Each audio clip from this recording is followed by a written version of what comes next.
Netflix, you don't need cable. Hop on YouTube, welcome to the hood table, where we chop up local and global events vocally.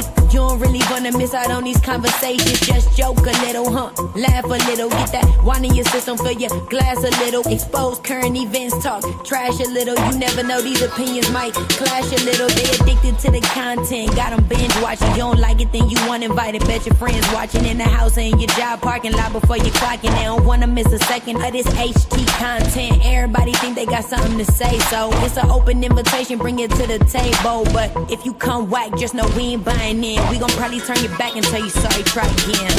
Yeah, welcome to the hood table. You don't need Netflix, you don't need cable. Yeah, welcome to the hood table. You don't need Netflix, you don't need cable.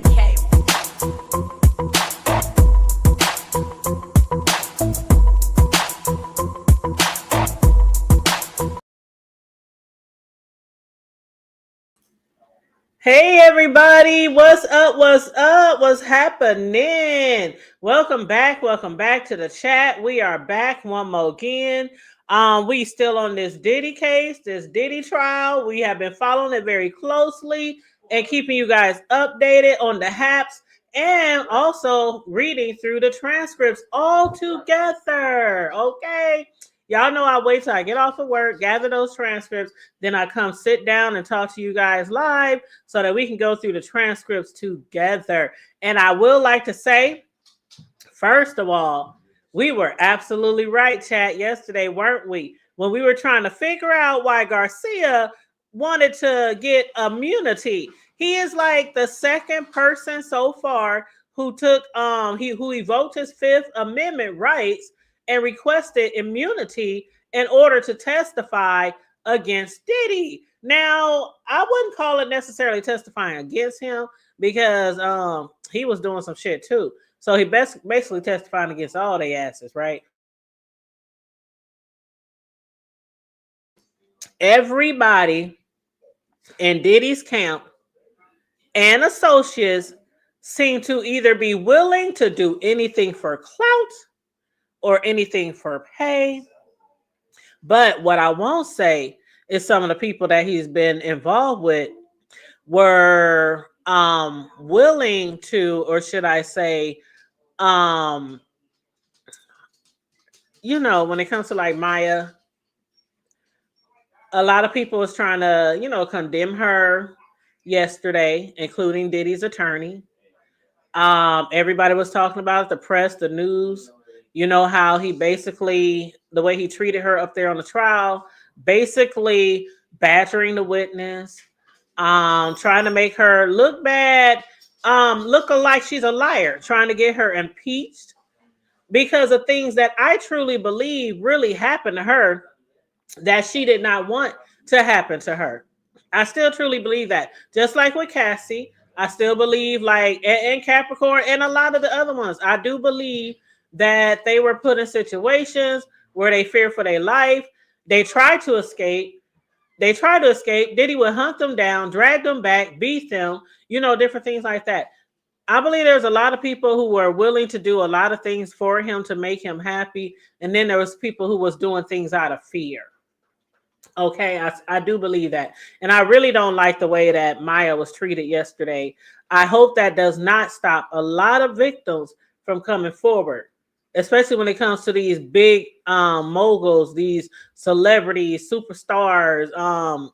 You know, there's people high profile level.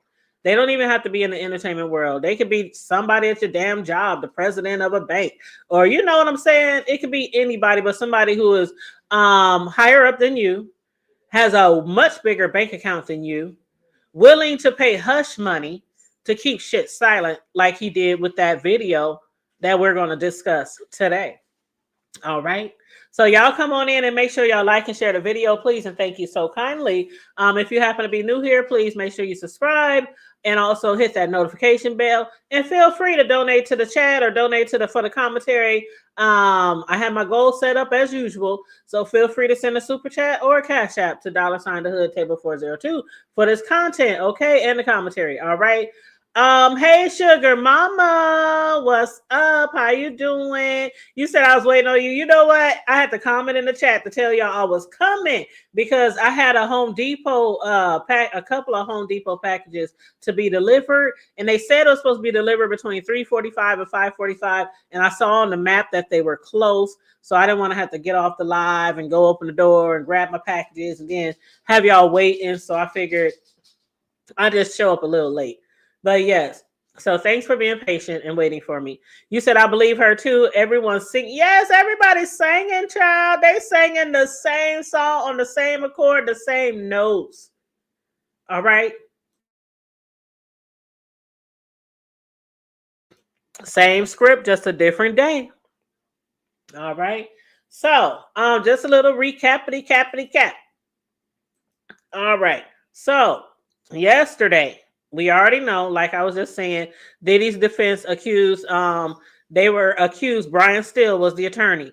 Diddy's attorney, Brian Steele, was accused of humiliating Diddy's ex-assistant, excuse me, Maya, who goes by the pseudonym Maya, in court amid suggestions she's lying. And they asked to impeach her like at least 3 times that I can remember. But yeah, so the court, the trial is entering the 5th week at the Manhattan Federal Court. 5th week started yesterday, and his former assistant was talking about working under horrible conditions. She was discussing like her personal relationship with him, working for him, suggesting that, you know, she had horrific abuse done to her, things against her will, we know, rape, we know, forcing her to, you know, put her mouth on him and different things like that, right? And so she spent 3 days on the stand. Her last day was yesterday when she was cross-examined, and it did take up all day. She was on the stand all day. But again, like I said, she sat up there, and I could just picture her, even though we can't see in the courtroom, but she sat up there so strong, just like Cassie. I think her and Cassie probably was the strongest ones there. Capricorn too, but you know, as far as the pressure that was put on them two, from the defense, I think she was really strong. I think she did a really good job going over and over and over the events that happened to her. No matter how many times Brian still had to spin it. Brian still was trying to spin the narratives, y'all, and he kept repeating the same thing over and over again, just coming a different way. Oh my God, they was like, Judge, please, don't you see he's harassing her? He's belittling her, trying to degrade her on the stand. And the judge was like, oh, I don't think it's all that bad, you know, but I'll keep my eyes and ears, you know. Come on now, you're sitting right there, Judge. He allowed a lot of shit to go on, but then towards the end, that's when he started trying to, you know, okay, Brian, where you going, Brian? Move it along, Brian. Come on, Mr. Steele. You know, whatever. So basically, the judge said he will look out for abusive conduct. So that's what happened the other day. And then towards the end of the day, we found out that the ex security guard, hold on 1 second.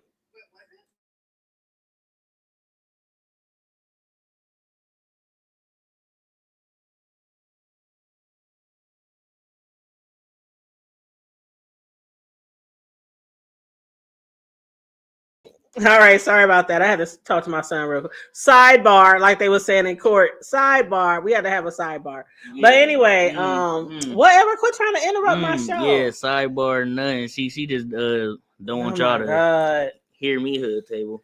Oh my God, Hood Table. Say hi to Cam. Cyber nephew. You know, this your cyber nephew, cyber cousin, cyber brother. You know, so with y'all. Oh my God. Okay. Diddy crazy though. This Diddy stuff is crazy, y'all. Hey. No Diddy gonna be lasting until probably I have a kid. You know what I'm saying? What? It's going that's insane. Actually, like to a whole phrase made after your name. That's insane. But you know, just hopefully, you know, they get everything right. You know, all the people that will suffer, you know, get what they need, what they deserve, and yeah. Child, do y'all want Cam to finish doing the commentary? Oh, no, yeah.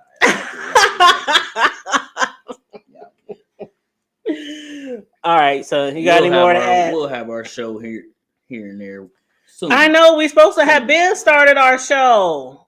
Me and my two sons, we were supposed to have started our own show, our own segment, because they be having a lot to say, right? They be following a lot of the trending news and trending, stuff. Some of the stuff us older heads don't be, getting into a lot too. So yeah, we gonna have to really work on that and set a date. So we'll have our premiere coming soon. Absolutely. It's gonna be better than BMX. What? Those are criminals. We are saints. We are sanctified. Three the hard way. Sugar Mama said you said it all in a nutshell. Everything about Diddy.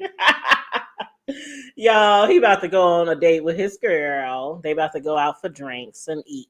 But anyway, he just wanted to highlight y'all before he left. But so we are going to get this party started and get into these transcripts, y'all. These transcripts was scripting today. All right. So as usual, when I go through the transcripts, I read everything pre-court, after court, all of that. So make sure you guys are liking and sharing the video, please, and thank you very much. You said I hope so. Y'all sound so good together. Honey, we are a hoot. We are a hoot. Of course, our mama, they sons, just like any other family, any other relationships. We all have our shit that we go through, just like any family, ups and downs, good times, bad times, stuff like that. But we are a hoot together. I'm trying to tell y'all, my sons are so funny. They so comedic. They very smart and intelligent. But yeah, a lot of people have met them already. They've been on my panels before, not actually like sitting live on the screen, but yeah, they have hosted with me before in the past. So yeah, that'll be fun. All right, son. Love you. Bye. Okay, lock me in so I don't get kidnapped. What up, family of six rocks? All right. But hey, y'all. Hey, come on in, y'all. Like and share the video. But yeah, so okay, so let's get started on the transcripts. In the courtroom, before everything got started, the courtroom deputy, he said, "Marshals, can you bring the defendant out?" They brought, Diddy out. They said, "Oh, I think Mr. Donaldson is in there," which is one of the attorneys with Diddy. So Diddy was brought in, and Judge Sub, that's what I nicknamed him. Judge Sub said, "Let's start with the compilation video. I got this letter." So then the judge says, "Is Mr. Garcia competent to testify about this video given his position in the hotel security?"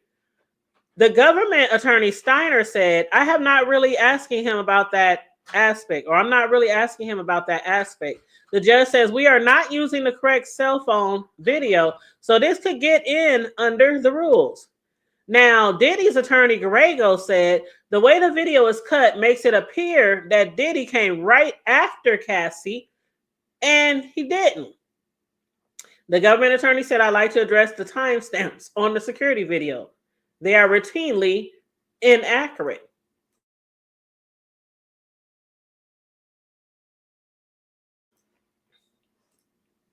Scrolling down.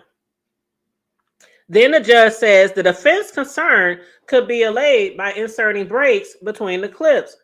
So I guess they're trying to say that the video was sped up or something.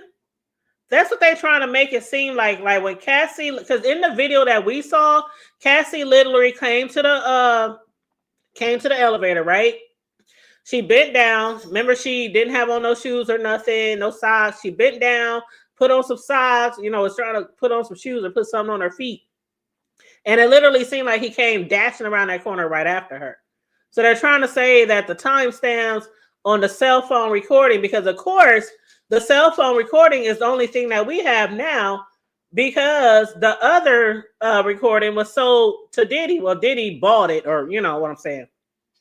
Allegedly, but of course we believe it. Okay, we believe it. We believe the security guard, okay, that they were paid $100K, which we are going to get to. We are going to get to that. But anyway, so they said the video is routinely inaccurate. So the judge says the defense's concern could be allayed by inserting breaks between the clips. And the government says since they will be testifying, it's hard for them to be editing the clips at the same time. We don't think it's misleading. The judge says the defense can cross-examine on this. The government says, given that the defense played the video of Maya's birthday video for Diddy, we want to introduce recording of the jail calls about organizing social media celebrations of his birthday, which he views as a way to change the narrative. The government says there was someone broadcasting Maya's name just outside of the courthouse in Foley Square yesterday.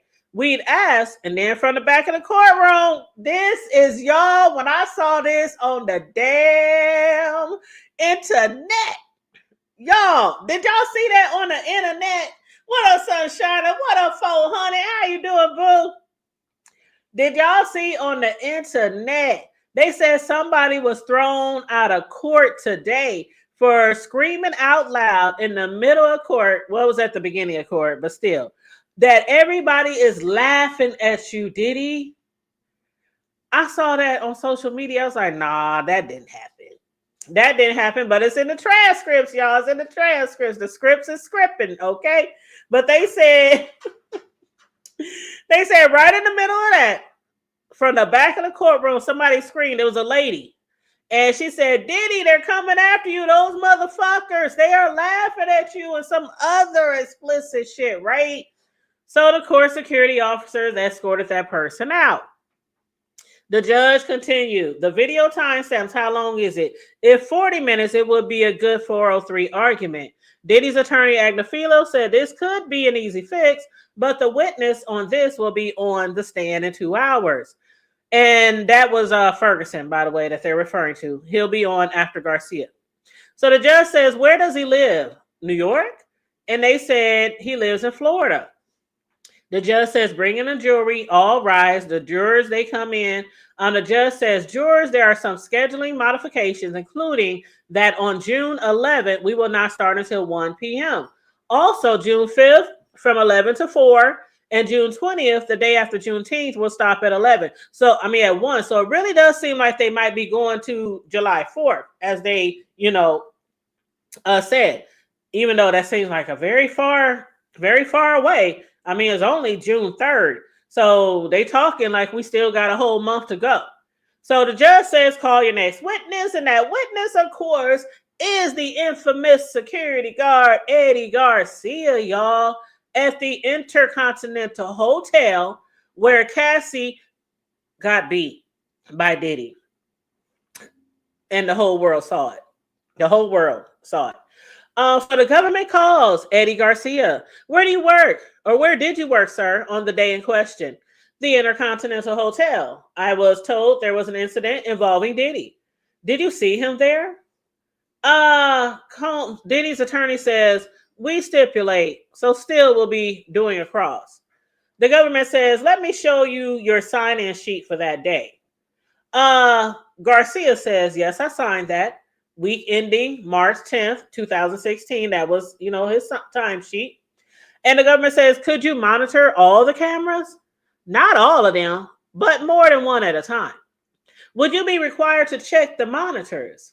Yes. Did you initially recognize the individual involved in this incident? Not at first, but when I looked closer, yes, it was Diddy. And did you learn who the second individual was? Yes, Cassie Ventura. Why was law enforcement not called? Because Cassie did not request it. Did you review the incident report? Yes. There was an attachment that I didn't open on the computer, a video file. Did you receive a call? Yes. From who? KK, y'all. Christina Coram. As we all know, is the top, closest assistant to Diddy. The closest person to him. We call her KK. Okay. So Garcia said, Christina Coram with a New York area code. She asked if I had the video. What did she ask for? Garcia said the video. She said Diddy had been intoxicated and didn't remember exactly. Objection from Diddy's attorney, Brian Steele. The judge sustained. Then they got a sidebar. You said that's his assistant. Oh, yeah, KK. That was his assistant. Yep, absolutely. You said Diddy Pa still talking about you. You so stupid, 400. You said they know damn well that Diddy brought that damn video. Hell yeah. It's been speculations for a long time about that video, y'all. But when we was live yesterday and we heard that he wanted immunity and wanted to evoke his Fifth Amendment, oh, we already knew. Y'all was in the chat talking about, yeah, he sold that he sold the footage, that good old bean footage. Okay. Hell yeah, he sold that shit. But what did we say yesterday? What up, Detach Myself? Y'all know what we said yesterday. If we gonna sell that type of footage, I was talking to my son Cam, who was just talking to y'all. I was like, Cam, what would be a good price if you were to sell that footage to Diddy? Because I really was interested in knowing how much the security guard got paid. And my son said 1 million. I said, you damn right, boy. I raised you right. That's my nigga. If you don't get no bigger. Hell yeah. That motherfucker worth billions. And you better not even say thousands, not hundreds of thousands. I want 1 million at least. Shit. And I know they looking back like, well, shit. If I would have took $1 million and then signed an immunity deal, should I still be sitting like a fat cat right now? But no, we gonna get to, get to, okay? So moving right along. You said Diddy about to talk. Yeah, my son was like, shit, 1 million, mama. But anyway, so after break, they came back and the government said, what did you tell KK? And Garcia said that she would have to talk to management. Did she reach out again? Yes. I got a call from the lobby that she was there looking for me. You notice KK or Diddy didn't go through management. Nope, they went through the security guard. Why? Because they figured that it'd be easier to warm him up first to them. Okay. So that's what they did. They didn't call back and speak to management. They called again to talk to him. And he said, I got a call saying they're looking for me. And the government said, what did she ask for? The video. Bitch, I already said it the first time. Okay. How did you respond? I told her she had to talk to management or file a subpoena, which is what they should have done. But of course, they ain't going to do that because once they did that, then the law would have found out about the video. So the government says, did you tell her what you saw in the video? I told her off the record, it was very bad. Did you get another call? Yes.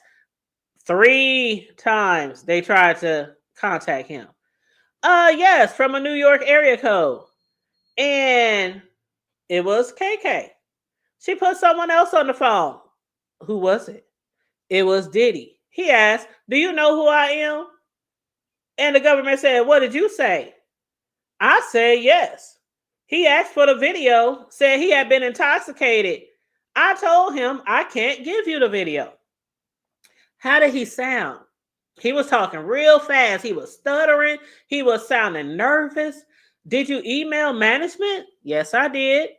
Then they showed exhibit GX7R149. What is it? This is the email I sent. Objection from Diddy's attorney, Brian Steele. Judge overruled. The email as shown has KK's phone number on it, which is Diddy's assistant, not redacted. And it says Combs, aka P. Diddy, says he is a patron and wants to talk to you.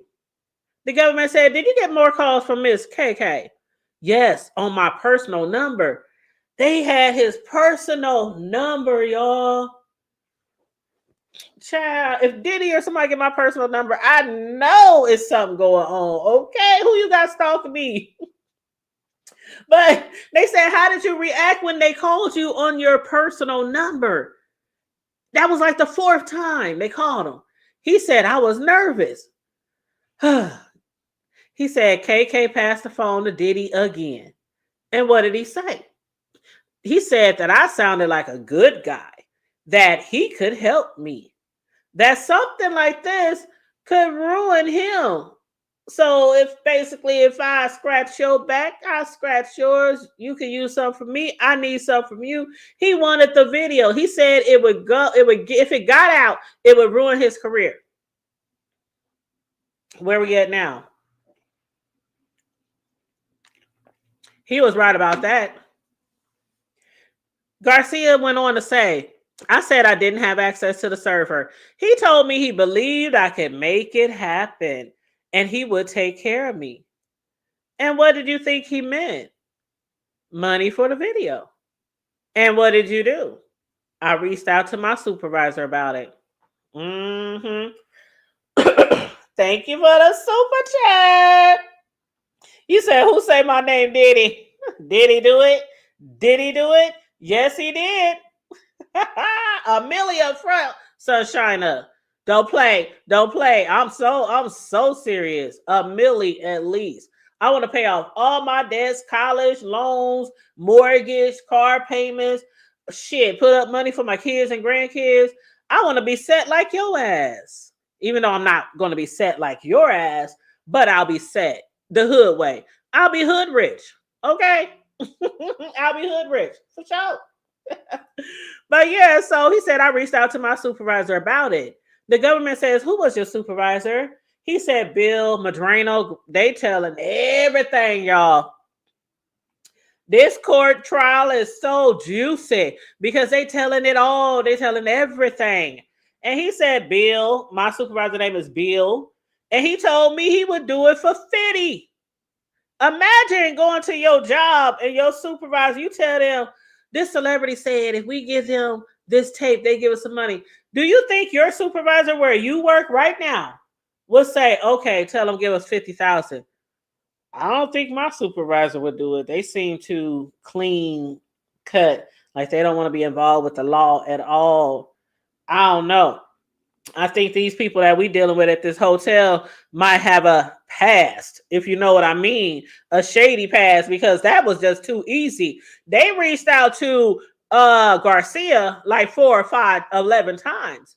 And Garcia reached out to his supervisor, and the first time he said, tell him I'll do it for 50. So the government says, what did you think that meant? Garcia said, that means my supervisor said he wants 50 racks. And what did you do? I called KK, who put Diddy on, and he called me Eddie, my angel. Diddy said, Eddie, my angel. He said, I knew you could do it. Let's do this right away. And so Garcia told his supervisor that Diddy wants to do it right away. The government says, what did he do? He went to the server room. Then he handed me a black USB and said, done. The video was on the USB. And what did you do? I told Diddy. And where did Diddy and you guys meet? In West LA. He said, let's get it done. He wanted the video as soon as possible. I told my supervisor, he told me to tell the others I was on an errand for him. So the supervisor told the other employees that Garcia was running an errand for him, even though he was taken off of work to meet up with Diddy to get that money, to get that money. So the government says, Exhibit GX8-A-104. What hours did you list?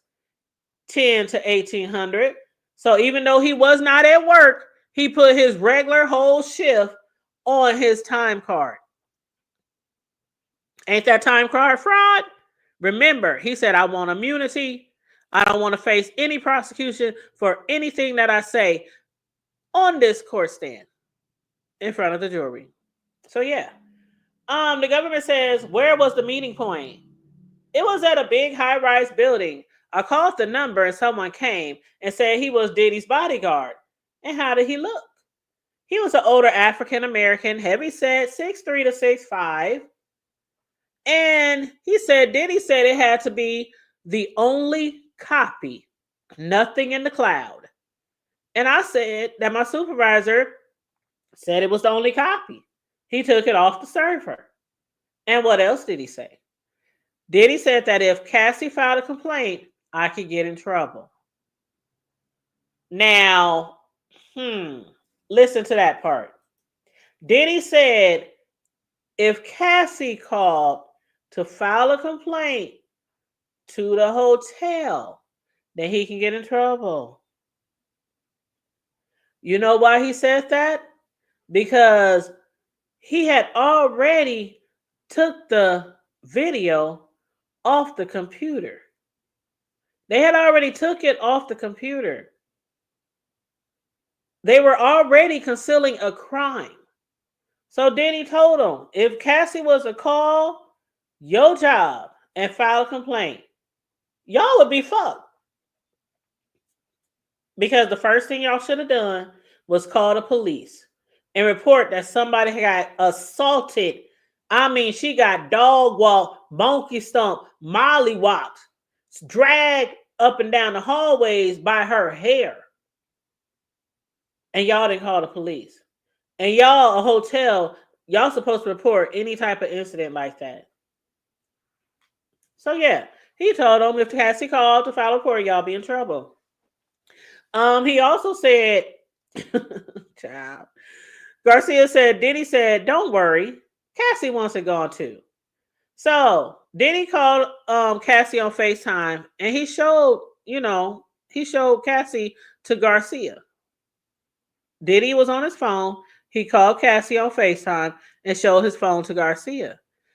And Garcia said Cassie was in a hoodie, but I recognized her as the girl who was at the hotel getting beat. And the government said, what did Cassie say? He said, Cassie said she had a movie coming out and wanted this not to come out. And so Garcia went on to say, Diddy wanted my ID.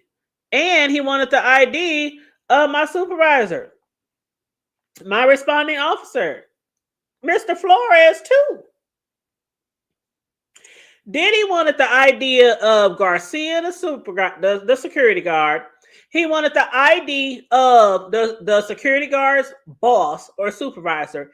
And he wanted child, because remember, they didn't call the police, but there was an officer there, and Cassie didn't want to file a report. Remember? They had went to get help. Cassie didn't want to file a report. Cassie had left when Garcia had went to get help. So when he came back, Cassie was gone, and they just dropped it. They never filed anything with the police, because if they would have, Diddy's ass would have got picked up, and they had it on footage. So they didn't do that. They didn't follow the common procedure that you or I would follow.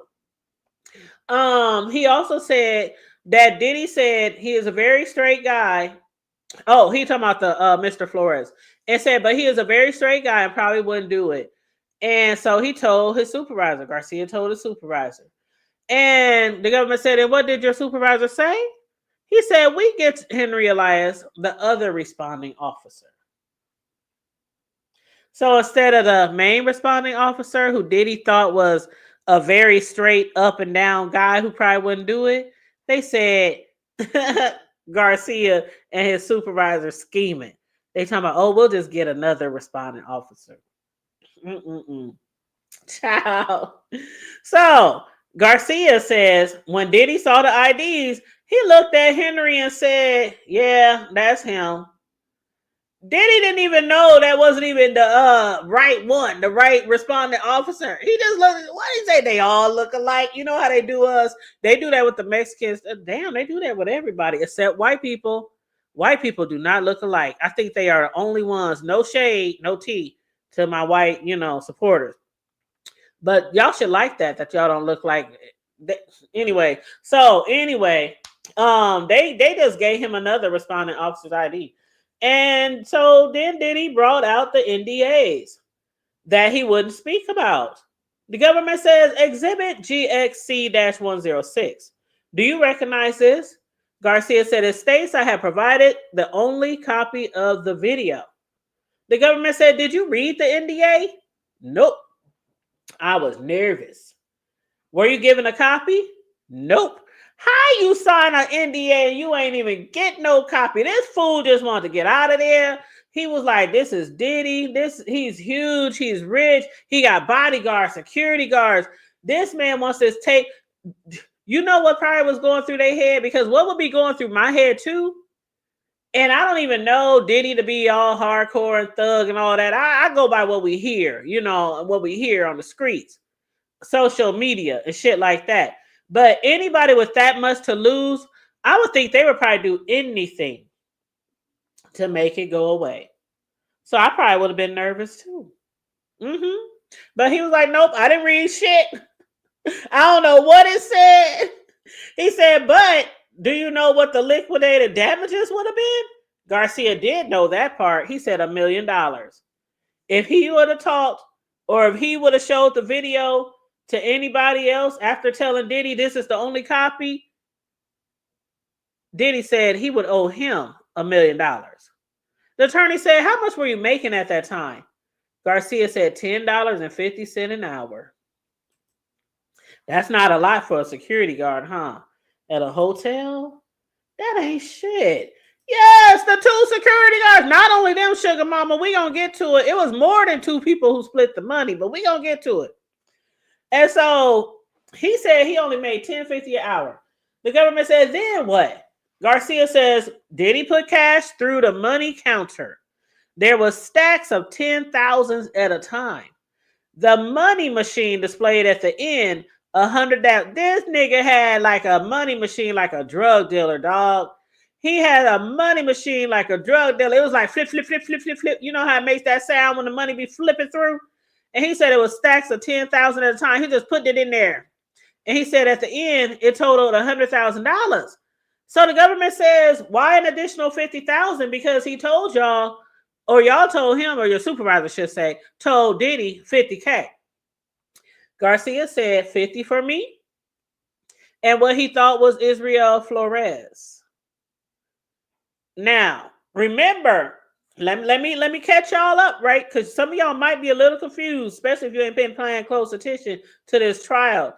But Israel Flores is the one who actually was on the video.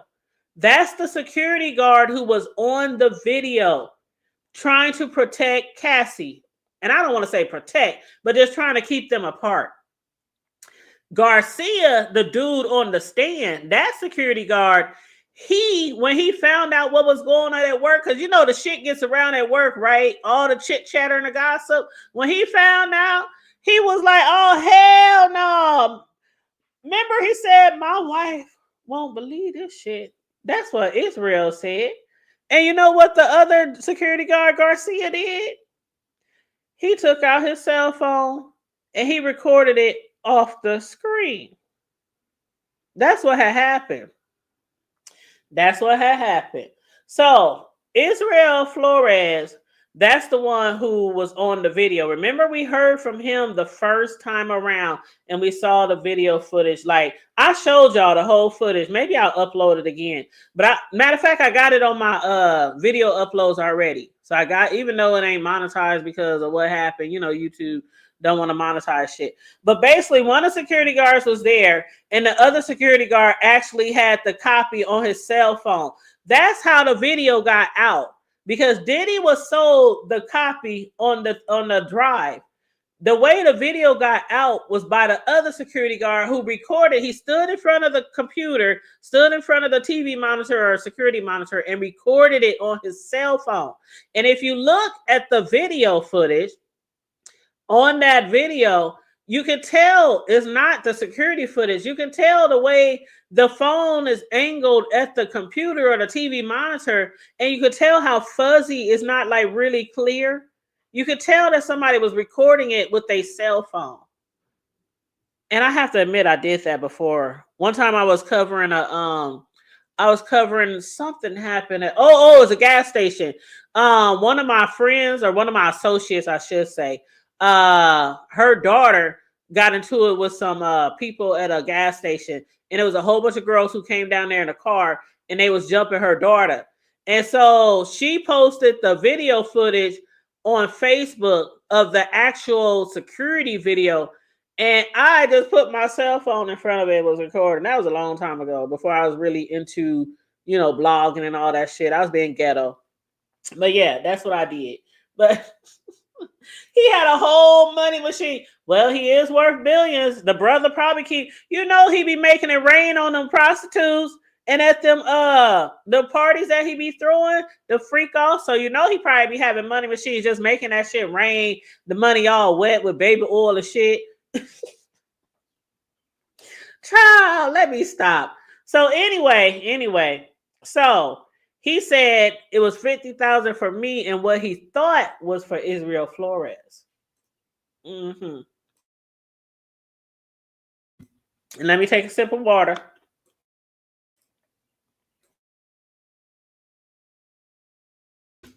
Okay, so back to the transcripts. So the government says, how did Diddy give you the $100,000? Y'all see that picture on my thumbnail? He said he put it in a brown paper bag. And was the bodyguard there? Yes. And KK, was she present? I would say at some point, yeah, I stood up, signifying that I'd be leaving now. He said, I stood up like, okay, gotta go. I got this money in this brown paper bag, gotta go. And so Garcia said Diddy escorted him to his car. And he asked how I would be spending it. He said not to make any big purchases. Why? Of course. He don't want you know how it is. If you just get $50,000, $100,000 and you start buying all kind of shit, you know, people might get suspicious. Like, what the fuck you do? What you doing? You hustling on the side? But anyway, the judge said to Diddy's attorney, Mr. Steele, if you are objecting speaking into the microphone, that's sustained. Discard the last part. So the government said, what did you do? I called my supervisor and I gave him $50,000. And how much to Mr. Elias? I gave him $20,000. So again, they used the officer that was not the one who really was responding. They basically was like, it was a whole scam. This is a whole, see, this where the RICO, this is another way the RICO charges might stick. Because we got officers who even accepted money. Drugs, fraud, extortion, coercion, bribery. There was a responding officer who was not even the responding officer, but they hollered at him. The supervisor said, hey man, we can get this money from Diddy. All you got to say is you was the responding officer and give me a copy of your ID. And so Elliot said, that's what's up. I got you. How much do I get? That's probably what he was saying. Well, how much do I get? An officer's salary ain't all that much, you know. So then the government said, and what did you do with your $30,000? Because you gave your boss 50, you gave the responding officer Elias 20. What did you do with your $30,000? Do y'all hear this? $30,000 was all that he was left with. $30,000. You know how fast $30,000? I could spend $30,000 in a week. Like literally, that some people spend that shit in 5 minutes, depending on how much they work. $30,000. You know what he bought with that $30,000? He bought a used car with cash.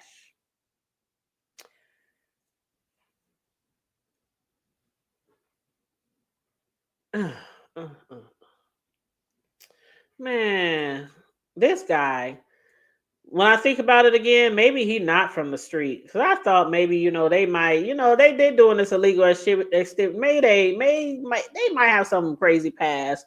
You know, they're like, fuck that shit. I'm going to make this money. But he couldn't. There's no way.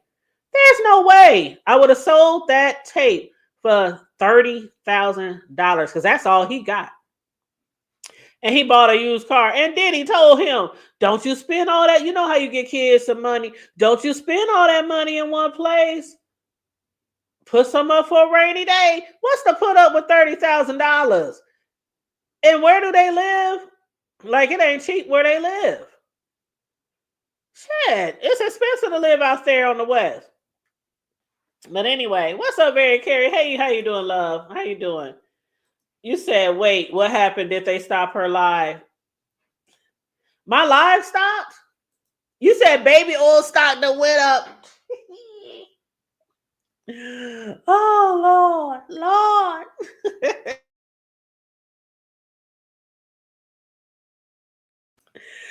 Man, y'all, man. Okay, so let's move it right along. But he bought a used car. Man, I would have had me a brand new, whatever the fuck I wanted. Shit.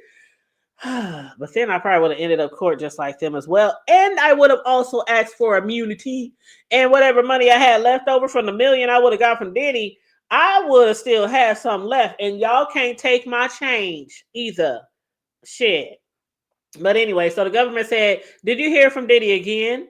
He said, "Yes." He called me and told me Happy Easter. Diddy done called this fool on Easter on a holiday as if he was a whole family member or a friend. He called him on Easter, told him Happy Easter, and said, "If you ever need anything, hit me up. Hit me up."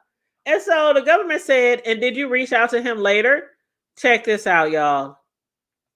The security guard said, "I did call him a few years later through Instagram, asking if there was work for him in LA, and he never heard back." Did you really think that Diddy was going to give you a job at Bad Boy just because you sold him that videotape footage of him dog walking the fuck out of Cassie? Nigga, he flushed that. That was like flushing $100K down the toilet. That money wasn't shit to Diddy. They should have hit that fool where it hurt. He said, I hit him up a few years later talking about, you got anything for me to do out there? And Diddy never responded. Ain't that some shit? Ain't that some shit? You said use what the hell now? We 30-day income tax. Thank you. People be getting them income taxes, buying them cars, and then 30 days later, them shits on the side of the road on bricks. Yes. You know what I'm saying? That's crazy. You sick. Anyway, so okay. Then they had a little break, and the judge said, anything further from the government? And the government said, yes. Mr. Flores, did you see this video again? Yes, on a news outlet. And also, Mr. Flores messaged me with a screenshot. So the government said, did you happen to see that video again? And he said, yep, I saw it on the news, on social media. And also, Mr. Flores messaged me with a screenshot. And did you keep these messages? Nope, I didn't want nothing to do with it. The government said, were you contacted by law enforcement? Yes. Did you tell the truth? Nope. I wanted nothing to do with it. Did you get your own lawyer and tell them the truth? Yes. No further questions from the government. The judge says to Diddy's attorney, Brian Steele, you got anything you want to ask? Steele says, sir, you were in the condominium unit with Diddy and others and received double what your boss requesting, fair? And Garcia said yes. And the attorney Brian Steele for Diddy said, you told your boss because you are honest, right? Said yes. Because the boss said he'll take $50,000 for the tape. He didn't know that his security guard was getting some money too. So the boss got 50, but you know what? If I was the security guard, I wouldn't have even told my boss I got anything. Who would have known? I would have told I ain't getting shit. I gave that 50 to my boss. He the one who paid for it, not me. But yeah, he took that 50, and he said he gave the rest to his boss, and he was honest. He told his boss. And so Brian said, you asked Diddy Combs for work? And Garcia said, yeah, I asked him for work. I sure did. Diddy's attorney said, let me show you your NDA. This part says exclusions, right? Garcia said, under NDA, you can't speak. It is my understanding. Brian, Diddy's attorney, says, it says nothing prohibits truthful statement in a legal proceeding. And Garcia said, I see that. And so Diddy's attorney said, you weren't law enforcement. And Garcia says, no. So what Diddy's attorney is saying right there, you signed an NDA. But then you talking about the shit. And you weren't law enforcement, because that's the only way that you're supposed to actually speak about it is if you're subpoenaed in court. So I'm like, where are you going with this, sir? Where are you going with this? I guess because Mr. Flores showed him the screenshot. He said he didn't want shit to do with it. He tried. One thing I can say is the security guard tried to hold his end of the bargain with the NDA. He tried it. He tried it. But shit, it was like, fuck it. You know, shit, I'm going to record this footage because this is some shit that you never, ever would believe if you didn't see it with your own damn two eyes. Ain't no way I would have ever believed that Diddy could do something that bad to Cassie or any other female who barely weighs 85 pounds soaking wet. There's no way I would have believed it. Even all the rumors over the years, Diddy is this, Diddy's mean, Diddy's abusive, Diddy's just like R. Kelly.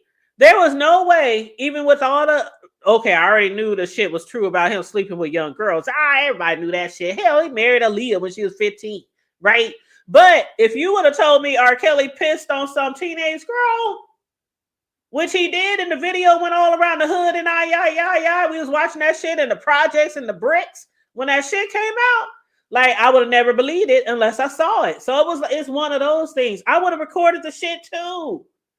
And like I said, I would have told all my family, my friends, my homegirls, girl, watch this shit. We be watching that shit like Friday. Remember when Friday first came out on VHS? We watched Friday all day, every day for like a whole year straight. I'm telling you, we knew every word to Friday, backwards, forwards, inside out. Like, that's how we would have been watching that shit. Like, man, you see that shit? Look what he did to that girl, man. Can you believe that shit? Oh, my God. And she's still with him. Oh, my God. Like, yeah. That would have been something I would have recorded for myself, too. I ain't even gonna hold you. I ain't lying. But anyway, so Garcia said, hold up. Hold on. I think they were done with him then. Yeah, because they moved on to what's his name? Ferguson. So okay, let's get to Ferguson. All right.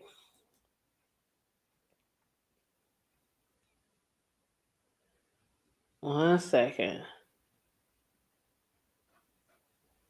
Okay. Yeah, we about to go into Ferguson. Okay, so back to the script, the transcripts. So after that, they let Garcia out of there.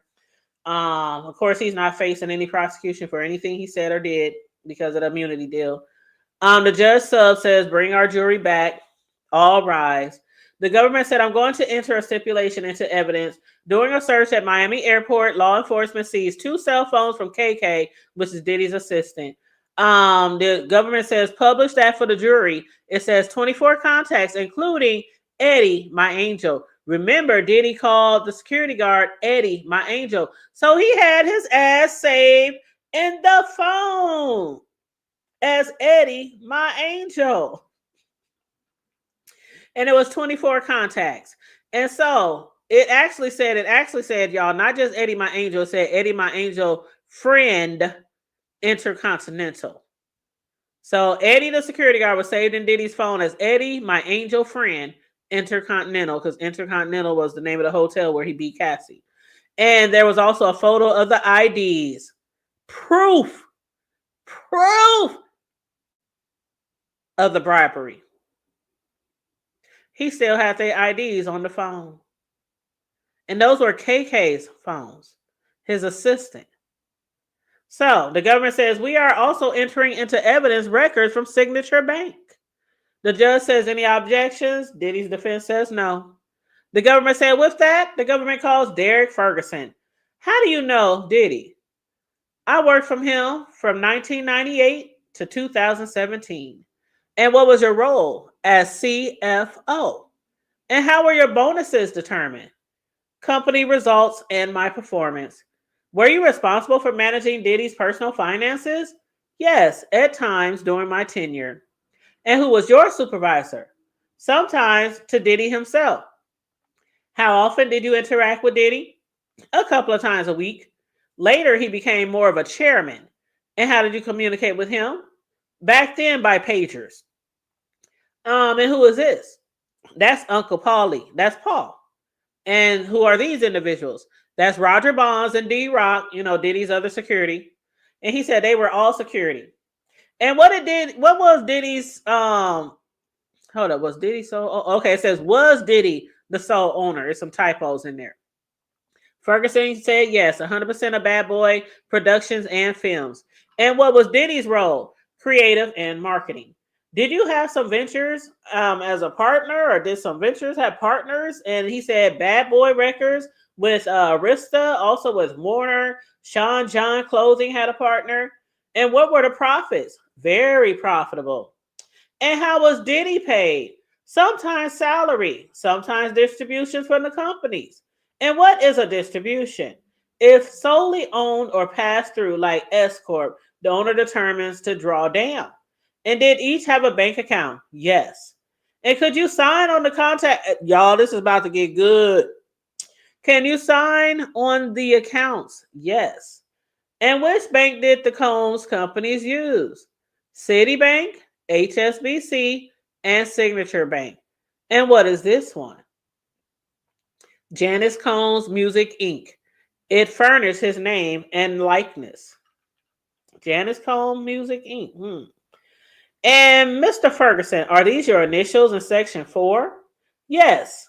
It was 9/29 of 2009. Is this also a business checking account? Yes. And this one with Diageo about Ciroc? How was the account funded? It was funded by inflows. And what about credit cards? Well, primarily American Express, expensive reimbursements. And did Diddy have American Express? Yes. Did he use it for personal as well as professional? Yes. And the companies paid? Yes. How was outgoing cash handled? We had a petty cash account and cash advances, for example, for those traveling who didn't have American Express cards. And when Diddy was paid in cash, how did it work?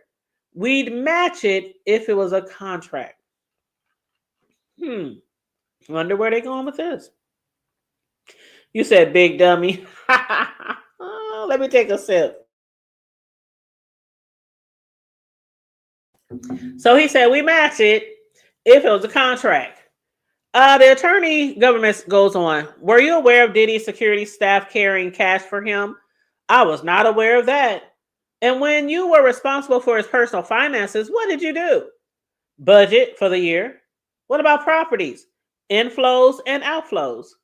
And what properties did he own? He owned the Hamptons. He owned property in the Hamptons, in New York, Miami. They were held in LCCs for an anonymity and liability reduction and tax benefits. Did you oversee other personal accounts for Diddy? Yes. And were you aware of him supporting other people? Yes, from his personal earnings.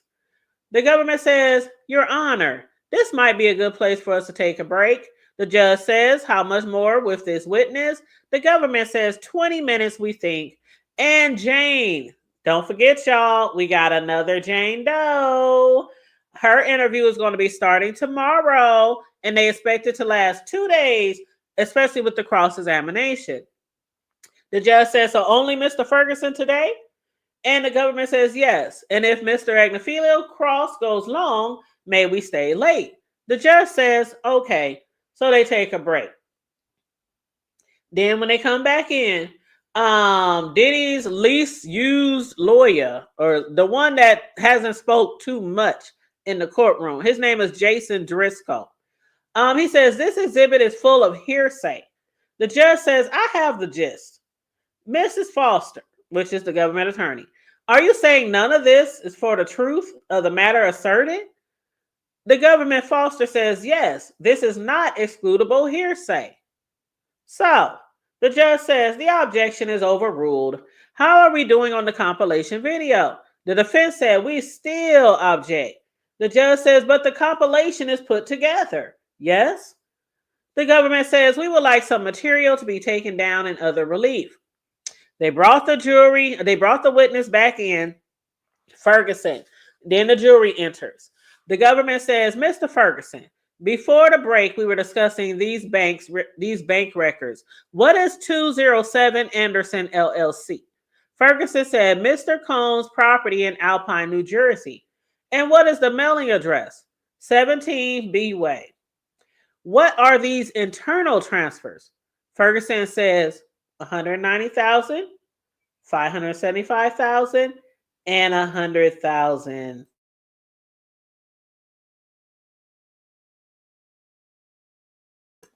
Let me say that again. The government says, what are these internal transfers? Ferguson says 190,000, 575,000, and 100,000 in December of 2011. The government says, who decided whether to initiate an internal transfer? Ferguson says, usually the comptroller. The government says, do you remember these? Ferguson says, no. The government says, in this outward transfer, to whom did it go? Listen up, y'all. Ferguson says, Cassandra Ventura. Y'all know Cassandra Ventura, of course, is Cassie. And for how much? Ferguson says $20,000.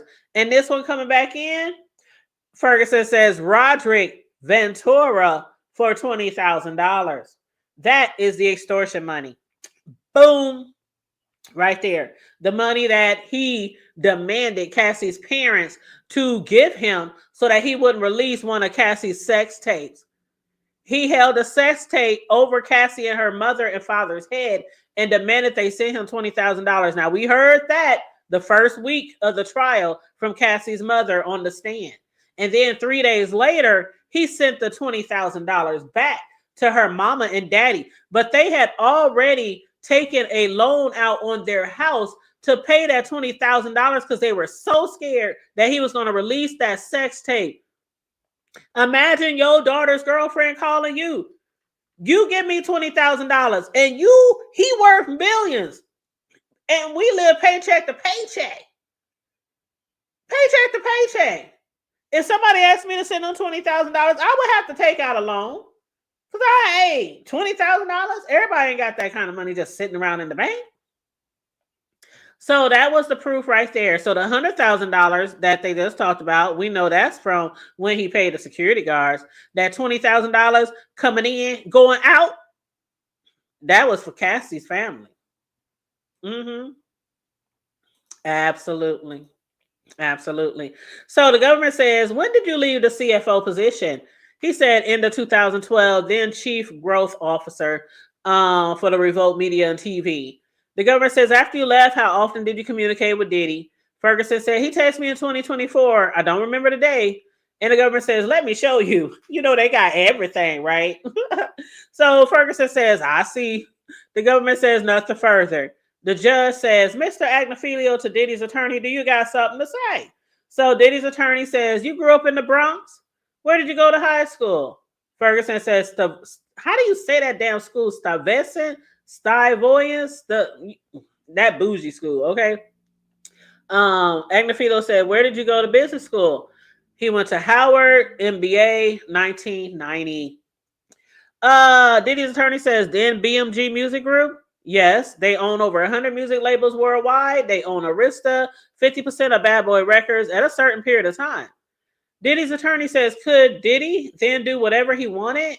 Ferguson said, no, there was Arista agreements.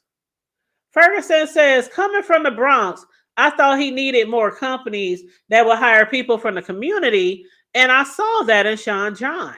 And I thought it was a chance to have an impact. Diddy's attorney says, what was the onboarding? Ferguson says, an interview, met some people at Arista. He also met Benny Medina and some other people. Diddy's attorney says, so you didn't just meet Diddy and get the job. Ferguson says, no. And how did Bad Boy change from 99 to 2012? Ferguson said it added other businesses, records were getting competitive. And Diddy's attorney said, do you remember Notorious LLC? Ferguson says, yes. It was a magazine called Notorious. Diddy's attorney says, Bad Boy Records was established in 93. Ferguson says, I think it was in 96. Diddy's attorney said, did Bad Boy have connections to Interscope? Ferguson says, yes, and UMG and Rhino. Diddy's attorney says, and who is Andre Harrell? Ferguson says, he founded Uptown Records, went to Motown, then back to Bad Boy. And what was the spirits business called? Ferguson says, eventually it was called Combs, Wines, and Spirits. I was involved with it in the start with Diageo. Diddy's attorney says, what issues arose with Diageo? Objection, says the government. Diddy's attorney says, were there differences about how to market? Ferguson says, there are always differences of opinions. We had conversations. How do we drive it more? Was the brand everywhere like competitors? And the government says, sidebar. Please, can we get a sidebar, judge? And a judge says, okay. Then they come back and Diddy's attorney says, were you concerned that Diageo was marketing Ciroc primarily in like certain areas to certain people? And Ferguson says, my opinion. Diddy's attorney says, on your personal knowledge. Ferguson says the distribution was highly concentrated. The question was why? Tell him, Ferguson. Ferguson says Diageo was marketing it more in urban areas than more broadly. Diddy's attorney says, okay. What about Revolve? It was owned by Highbridge Capital Management, which was purchased by JP Morgan Chase. Ferguson says, I think so. And Highbridge had 2 seats, right? Ferguson says, yes. 2 of the 5 seats on Revolt. Diddy's attorney says, what were you at Revolt? I was the COO. And what does that entail? Finance, production. And Diddy wasn't in the management, right? He was not. Diddy's attorney says, look at this exhibit 1901 about Combs Enterprise. Let's put up the redacted version. So they show the chart, they show the exhibit. And Diddy's attorney says, here you have James Cruz and the HR officer after Vasta Wilson, Andre Harrell, and yourself. Ferguson says, this is the team. Diddy's attorney says, what is digital? Ferguson says, Diddy's attorney says, your pause says enough. Personal versus business expenses. What's your accounting background? Ferguson says, I was a CPA at the time. Or I was a CPA for a time, I should say. Agnafilo said, you never saw Diddy sitting reviewing his American Express bill? And Ferguson said no. Diddy's attorney said, when there was a partnership with another company, they would look at the books as well, right? Ferguson says yes. Diddy's attorney says, many high-profile people have personal assistants, yes. Ferguson said they do. Diddy's attorney says security was part of the business. Diddy's attorney goes on. Security's job was to be in close proximity with Diddy so that no one would do something dangerous to him, right? Ferguson says right. Diddy's attorney says, let's talk about cash. What was the cash receipt form when it was used? Ferguson said, for example, touring. Agnafilo, Diddy's attorney, asked for a sidebar. And I'm going to ask for a sip. Gotta get a little quench. Thank you very Carrie. Yes, share that Cash App, y'all. Thank you for the people who be supporting me. Support your girl while we be giving this content up here, okay? Thank you. Cash App, $, the Hood Table 402. And don't forget to hit that like button. Thank you very much, beautiful. But yes, I'm going to take me a little sip. All this talking straight for like 2 hours. Boy, y'all content creators know what I be talking about. You got to make sure you got something to sip on throughout. So they took a little break, had a little sidebar. Once they came back, Diddy's attorney said, did you see anyone help Diddy commit crimes? And Ferguson said no. Diddy's attorney said, did you see anyone make the company stronger through coercion? Ferguson said, can you explain that one? What do you mean by coercion? Diddy's attorney says, fair enough. Diddy's attorney says, through like sexual abuse or trafficking. Ferguson says, no.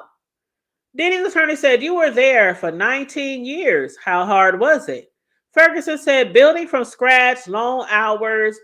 Diddy's attorney said, did you send Diddy a text in November 2017? Ferguson says, he was about to say, I don't remember or something. Diddy's attorney said, I'll show you. So Diddy's attorney showed him a text message. And he said, did you tell Diddy you learned so much from him? Ferguson says, yes. He pushed the entire team. He had passion. Diddy's attorney said, you're a religious man? Objection from the government. Sustained from the judge. The government says, you're on the board of his charter school. Ferguson says, yes.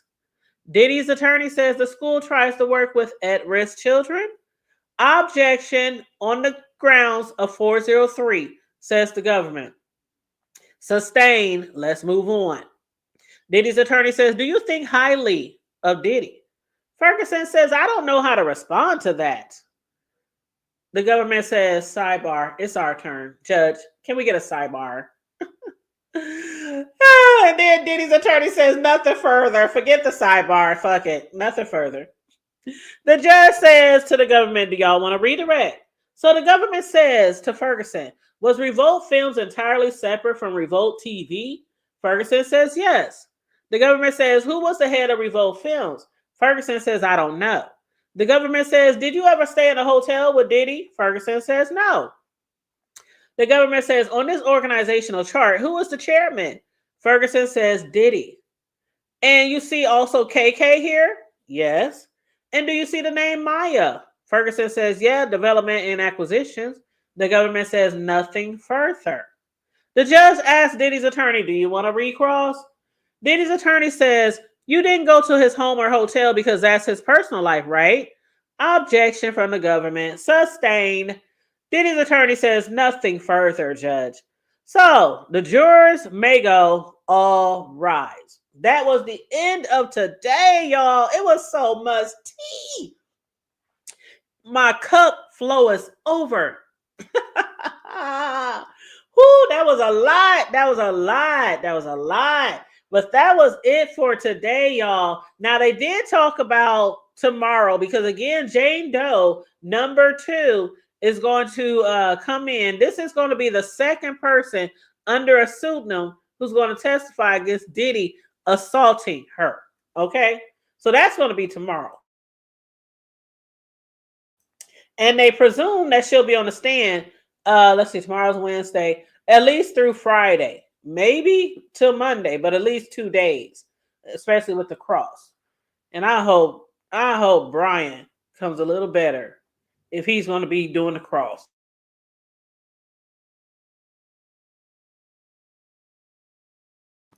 Yes, because what he did to Maya, child, I think if Maya wasn't as strong as she was, she probably would have broke down on the stand, crying, boo-hoo, snotting. I truly believe that. And it was a lot. It was a whole lot. But yes, tomorrow, y'all, the government said with Jane starting tomorrow, we want to avoid the type of incident that happened with Maya. Now, you know what? Y'all know I read these transcripts in front of y'all after I get off of work, right? So I'm seeing this at the same time you're hearing it out of my mouth. And I literally just said, I hope Brian doesn't do the same thing that he did to Maya yesterday. And the government said, with Jane Doe coming tomorrow, we want to avoid the type of accident that happened with Maya. First of all that harassment. Second of all, the public screens need to be turned off. Because during court yesterday, the other day, people was leaking her real name outside of the courthouse. Maya's real name outside of the courthouse. So they want the public screens turned off. They want to avoid a situation where, accidentally a non-redacted version goes up and the judge says, okay, for Jane's testimony. Also, the new compilation, I understand there is a defense objection. The judge says, I don't need further argument on that. The government says, I do intend to show Jane some explicit videos. I propose we turn off the attorney screens so the gallery can't see it. That means for the nosy folks in the courtroom who ain't really got shit to do with shit, they just there to be nosy like I would if I lived there. They gonna make sure that they don't see that footage. Diddy's attorney says Diddy is prevented from possessing any of the text messages of Jane. And here's the ask.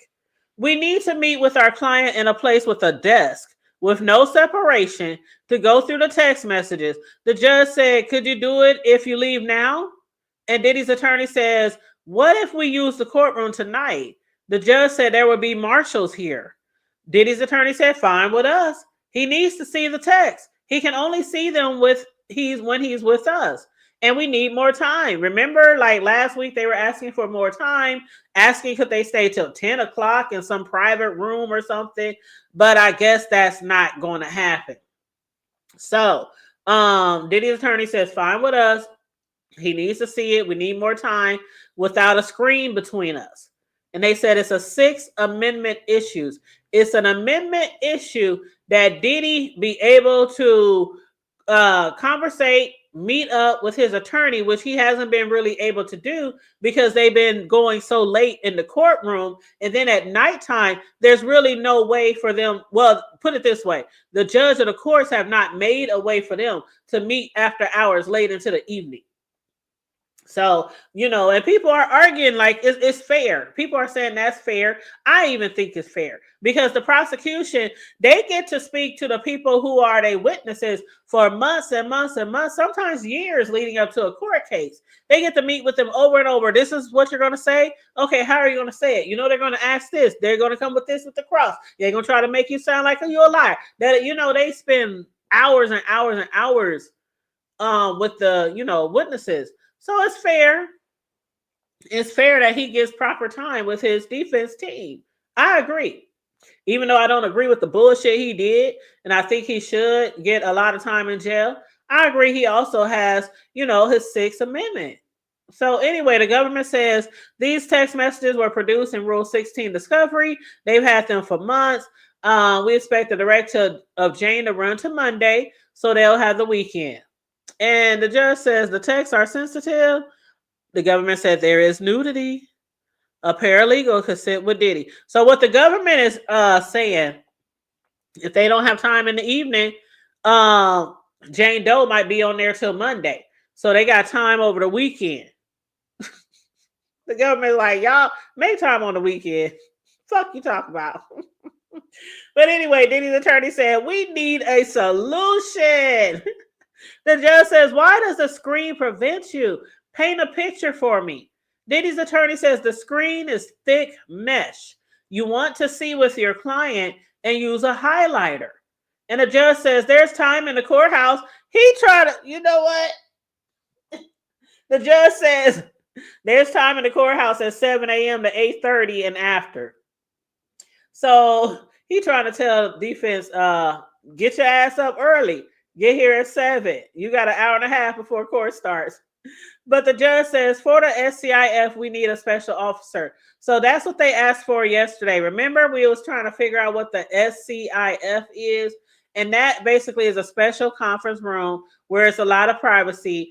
And they said they need a special officer for that. That's what the judge was told. So that's why it hasn't been done yet. And so Diddy's attorney says the courtroom will be better. We don't mind the marshals in here. And so the judge says there are marshal service issues. Diddy's attorney says we still oppose the compilation videos. The judge said it would be better if we had the original. And why don't we? Diddy's defense says it would have been deleted after 10 days anyway. So the judge goes to the side with the U.S. Marshal and they discuss them staying later. Diddy and his attorneys. The judge says for today, you can use the courtroom until 6 p.m. And I'll try to figure it out for the rest of the week. Diddy's attorney said, I would like more time. The judge says, everyone else get out of the courtroom, as will the court. So that's what it's going to be right now. That's right. That's what it's going to be. But it's crazy. Some people is like, well, why you keep waiting to the end of court to say you need more time? They talk about you always talk about you need more time. Now I get it that the defense or the defendant should be able to speak with communicate with his attorney, his or her attorney, but like they said, you was given time too. Like the thing here is the same amount of time that what prosecution had with their witnesses, Diddy had with his attorney as well. Keep that in mind. All the months leading up to the trial, Diddy and them had time too. But the thing about it with the prosecution, they can go away from the court, They can go to a diner. They can go to a library. They can go to somebody's house. They can go anywhere and still conversate with the witnesses to go over shit. But with Diddy and them, they don't have that privilege after court is over. So, yeah. Somebody said, send his black ass back to the jail cell. But anyway. Child, that was a lot. We went through a lot. Hey, KJ, what up, though? Now, I'm going to drop this link. I'm going to give y'all a few minutes, y'all. If don't nobody hit this link, you know I'm going to wrap it up. But I'm at least drop the link just in case anybody wants to get up here and chit-chat about anything we went over or anything else you heard or saw in the blogs or on the news or your own opinions and thoughts, about this trial. I dropped the link in the chat. Yes, we did talk about that, KJ. I really wish. See, that's why I wish it was a live court session. But I understand why. Because there's so much material that is explicit. Nudity, sex, baby oil. It's so much shit that's explicit that the public can't see. And then just like the other day, the government was telling the judge, okay, when our next Jane Doe comes on the stand, we don't want the same mistakes, because by half of the day that went through yesterday, Maya's name was all over the courthouse. People was outside the courthouse saying Maya's name. People knew who she was, and she was using a pseudonym. So, yes. But yes, we talked about that. That lady was like, Diddy! They laughing at you, dog. They had to put, and this was like right in the beginning too. This is like right in the beginning of court. Like, you couldn't have waited. I would have sat through court to at least find out everything that's going on for the day before jumping out and screaming and acting a damn plum ass fool. But they, right in the beginning of the court, they was going on, and the security guard had to snatch their ass on up out of there, or the police or whoever in the courtroom, they had to snatch that ass on out of there. That shit was so funny to me. I saw it on the blogs, and I couldn't believe it. I was like, nah, they acted like that in the courtroom? Oh my goodness. But yeah. Now it's funny. I was cracking up, and then it's in the transcripts too. We when we was reading through the transcripts, they had to stop court to get that person out of there. I was like, that is so funny. But yeah, I wonder, man. Well, we'll probably never know who it was. We'll probably never know. But hold on, let me see. Let me type this in.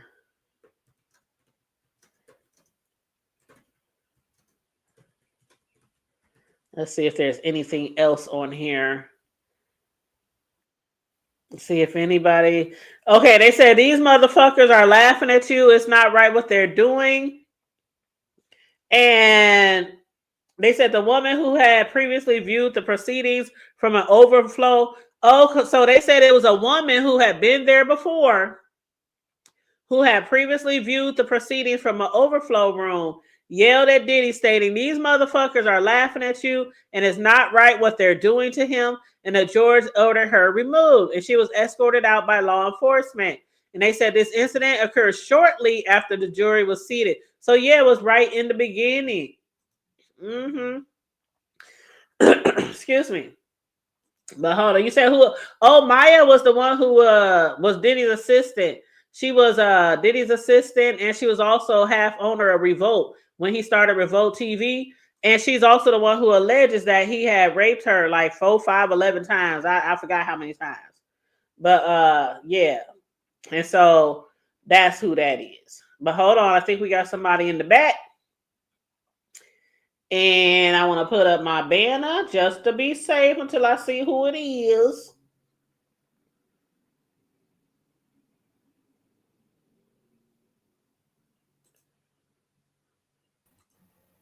Hey there. Hello. How you doing? Oh, I'm doing fine. And how are you? I'm doing good, man. Doing Doing good. And who are you? It says just the facts. Yeah, that's my handle. Just the facts. And I wanted to share something with you that I thought everybody might find interesting and also very, very useful. Okay, what's that? So I think one of the problems that we're having is like understanding some of the rules and legal theories that needs to be applied in order to like judge the case properly. And I was able to find a document in court that like instructs the jurors on like how to like define sex trafficking, what are the elements they need to look for, how to define prostitution, what are the elements you need to look for the bribery and arson. So I felt like I wanted to share that document so everybody could see, so that maybe if they had some time, they could take a look at it, and I think it would give everybody a better understanding. Well, could you send me the documents like on IG? In fact, what do you call it? Can I put it in the private chat? Sure. Yeah, I'm putting in the private chat right here. So put this link in there, and then you can share yourself. Let me go right here. Yeah, just put it in the chat over there, and then if you let me know if you can access it, and I'll tell you exactly the page.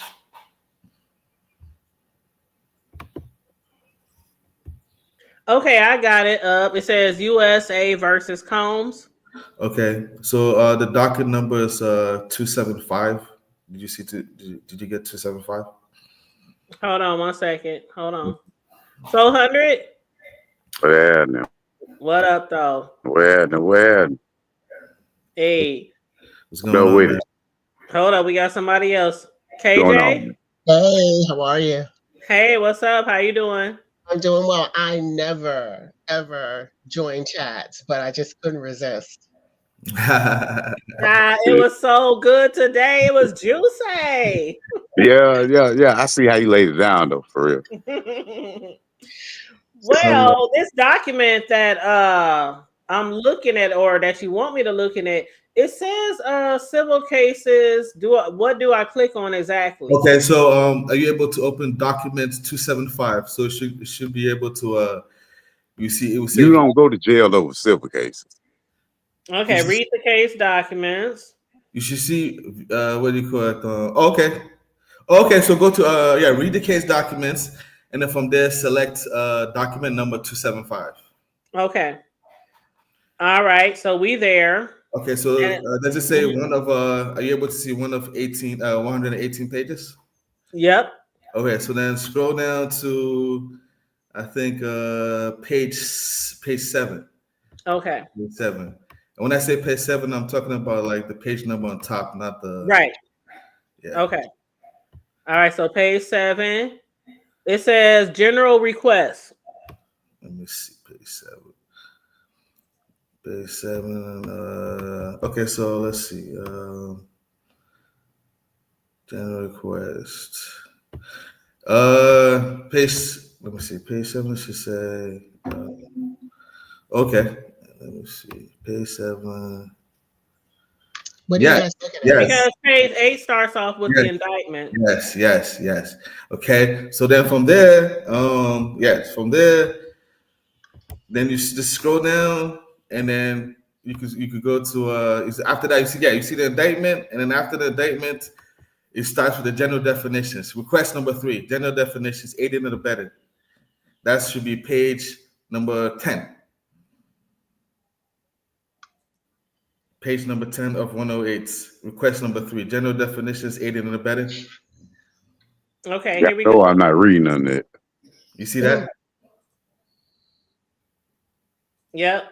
Okay, so you see before it starts with before I structure each of the counts specifically, I would define some terms and concepts that would come up repeatedly through these instructions. You see that? Mm-hmm.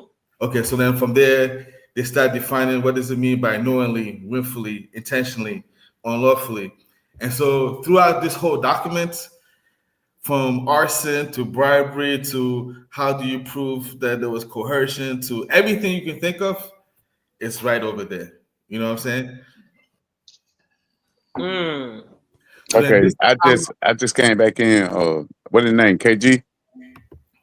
Can't Oh, tell that's you. your screen. Yeah, there you go. There you go. I was looking at my screen. I didn't even see your screen. oh, I'm sorry. Yeah, I have decided to just share it so That's easier. everybody. Yeah, that's easier. So yeah, so basically, so this is the rules that the jurists have to follow, and that most of the lawyers have to follow. So if you want to prove something, Okay.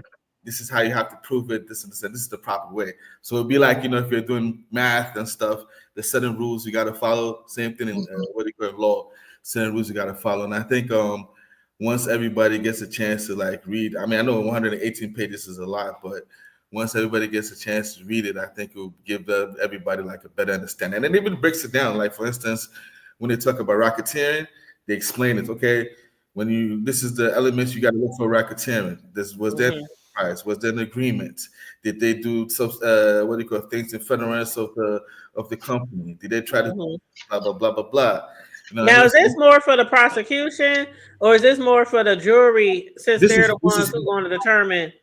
It's more for the jury. This is more for the jury. You know what I Okay. mean? And I think the jury is the most important people because they're the people who are going to make. Right. They're going to know the criteria on which they're going to base their decision with. You know what I'm saying? Okay. Yeah, I would have told him he was guilty already. Absolutely. I know them jurors is just sitting there I don't like come on, pussy. let's get to the end. I don't like pussy. I don't care if he was right or wrong. I don't care. I don't like him. But something I also found interesting, that I what do you call it? 1 second. Something I also found interesting was there was a page that I saw where they said Puff was snitching, man. Hey, bro, if he snitch, oh my God. If he snitch, bro, that's a wrap. So y'all think he's snitching to get less time? Like he's man, I think for real, I think Puffy is waiting on like to see how the trial gonna go. And then he gonna snitch. Docket 325, and I'll show you exactly where he was snitching. Okay. 325. I can't wait till detail for real. Yeah, 325. So 325, scroll down to page 2. Okay. Okay, so you have 4 pages. You want to go to 2. Okay. Okay. So scroll down a little bit. Okay, you see where it says, okay, let me see. Is this page? Yeah, here we go. You see, Combs doesn't have any evidence. I'll let you read that part. Right okay. Here. So it says Combs doesn't have any evidence of either discriminatory effect or discriminatory intent based on his race. On discriminatory effects, Combs offers up several examples of prominent individuals who Combs believe may have violated. Oh, wow. And were not prosecuted? So Combs says race is the reason he was prosecuted. But yeah, what's 2421? That's sex trafficking. So basically, yeah. This if you read this, case, this case is very beautiful. Let's go. This case, Diddy writes to the judge and he tells the judge, like, listen, man, these guys are coming for me just because I'm a black prominent man, and I know multiple people who are doing this stuff. Who are the opposite race. And then the judge answers his question. He's like, listen, man, the way you're putting it is not the way to do it. If you want to prove that you're being singled out, you gotta meet this. So it's like the judge gives the blueprint to anybody going forward on who wants to prove something. Like, hey man, you're singling me out. He gives them like the legal manner of doing it, which I thought was very, very interesting. But there you go. He said he gives, like you said, he offers. Y'all see this shit? Like, can y'all? Wow. Is this big enough for y'all? Hey, you gonna have to send me that. You gotta send me that. I will send it to you. Y'all follow me on. I'll be honest, man. I'll be very, very honest. Like when you go through all of these, there's no question that I haven't heard like people talk about on the internet that like the answers are not in the paperwork. Like all the answers in the paperwork, but it's like don't you know Tupac laughing right now? Tupac laughing, dog. Man, he slapped a girl on the ass and got 2.5 years. Come on, bro. Biggie laughing. But yeah, if y'all want me to send y'all this information, friend request me on IG, the Hood Table on IG. I got you. Now, Hood, I have a question. I know. Go ahead, baby. But I wanted to ask, because you made a big deal out of the guy who was asking for full immunity before he testified. What was it that he said today? Oh, what he said was basically the video footage that the hotel had, he at first told KK, Diddy's assistant, because KK was the one that was reaching out to him like 4-5 times before Diddy even talked to him. But he told KK at first, if you want the copy of the video, then y'all need to get a subpoena. So then they kept calling him. They even got his personal phone number and called him. And he was like, oh fuck, I got nervous then. And so Diddy was like, man, I know you can do it. I got faith in you. I know you can get the footage. Woo. So then he goes to his supervisor and says, Diddy and them want the footage. The supervisor says $50K. The supervisor didn't even blink. The supervisor was like $50K off top. So then he goes back and tells Diddy and them $50K. Diddy ends up paying them $100K. Okay. Yep. And so the security guard, he gave 50 to a supervisor. Then he gave 20 because basically the responding police officer to Cassie. Remember she left? When he went to get help for her, she left. So there was nothing to report, nothing. So basically, and they didn't show him the video footage for some reason. I don't know why they didn't show that responding officer the video footage. It was like as if they might have had something in mind already to do with that, right? Because they could have easily said, "Here, officer, look at this footage. Go get Diddy." Yeah, they were already planning to get that money from him. Exactly. So I have another question. Yeah, go ahead. But let me tell you this. Hold on.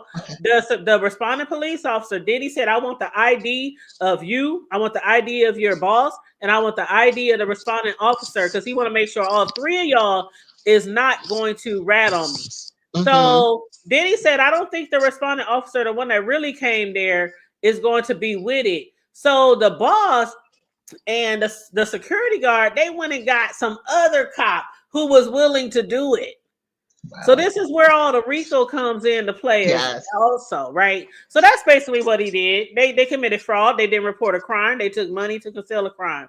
So he said, I don't want to be charged for anything. So I want immunity because he knew what he did was wrong. Yeah. Wow.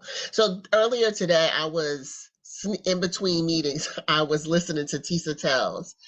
And she said that Mia was revealed by a blogger, a male blogger, and that everybody was talking about it. Who is Mia then? I don't know who Mia is besides his assistant. That's all. Don't do it. Don't do it. Don't. Oh, don't do it. I know who Mia is. Oh yeah. We don't want to. Yeah, I don't want to be the one to reveal her. Yeah, I don't want to do that. On here because if she wants anonymity, how do you say that shit? Anonymity. Yeah, we know what you mean. You know what I'm saying. I don't want to do that to her. Yeah, we don't want to violate her privacy. Exactly. But the blogger, the original blogger that did it was DJ Academics, and then it was like somebody. It was a lady in court. Yeah, Academics. I know DJ Academic lame, man. I don't know who he is. You know that nigga always out to get. Come on now. Yeah, I'm actually not surprised. But see, he's a part of Diddy's paid team because y'all got to keep in mind that Diddy got paid. Diddy been having paid media out here way before this trial started. That's how they push the music. So you know you got TMZ, you got TMZ, you got Breakfast Club, and and I'm still trying to figure out some other ones that's in bed with Diddy. But Diddy got his team out here, and the court already knows it, and they always know it's when it's tampering. You kind of bored, QI. You kind of bored again, QI. You might have to drop down and come back. But hey, the Breakfast Club. I'm gonna drop down and come back. I don't know what's. Okay, come back, please, come back. Yeah, lately, you're right. Lately they did, but I'm gonna back at. Oh, but hey, he better be glad I wasn't on that jury. I would call him guilty. Man. So I have a friend of mine from work who had jury duty for the Harvey Weinstein trial, but she didn't get selected. Bro, do you really think he killed himself? That would have been amazing too, but You said one of the juries was selected for the Harvey? One of my coworkers went to jury duty, and the case was for Harvey Weinstein. Really? Yeah, she didn't get selected though, but if she would have, that would have been crazy. Man, if I was that friend and I do YouTube and all that shit, I'd be like, I'm trying to tell you, I'll be over there, be blowing it up. They talking about the judge talking about don't watch the media, don't talk to nobody. I be at my homegirl house like, bitch. Hey, I'll be like 400. Give me the tea, give me the tea. Oh my God. I wish I could be. See, when shit be going on, I wish I could be there. I wish I could just take off for work. You know? Nah, I don't even want to be there. I don't want to be no part of it. But I'm glad Puffy going through what he going through. For real. Do you need to have a press pass in order to listen in, or can just anyone listen in? Because I'll take off from work and go listen in. No, anybody can go in and be in the gallery, but to be able to take a recording device in, or you know, because there's no cameras allowed, but to be able to take a recording device in, you have to be with the media. You have to put in a request. Like, I'm an LLC. Most people know that. So all the local, I didn't report it local from the courthouses and all. I've been doing this shit for years, but only locally. But yeah, I can get like into the courtroom and shit. All you have to do is request it. If you are actually a LLC and you own like an entertainment and news company, or you are with the actual news or a magazine or something like that, all you have to do is request it. You just fill out this report on the internet like 2 months in advance before the trial starts. To get your way in. Yes. Me and my homegirl, I got a camera girl. Table. So if you hire me right now, I can walk in the courtroom and beat them up. No. But no, I got for real. I got a homegirl in real life who's a professional photographer, and she be my camera girl when we go, and it benefits both of us because it benefits me with my platform and benefits her when we go to certain events or trials and shit, you know, for her pictures and all that kind of shit.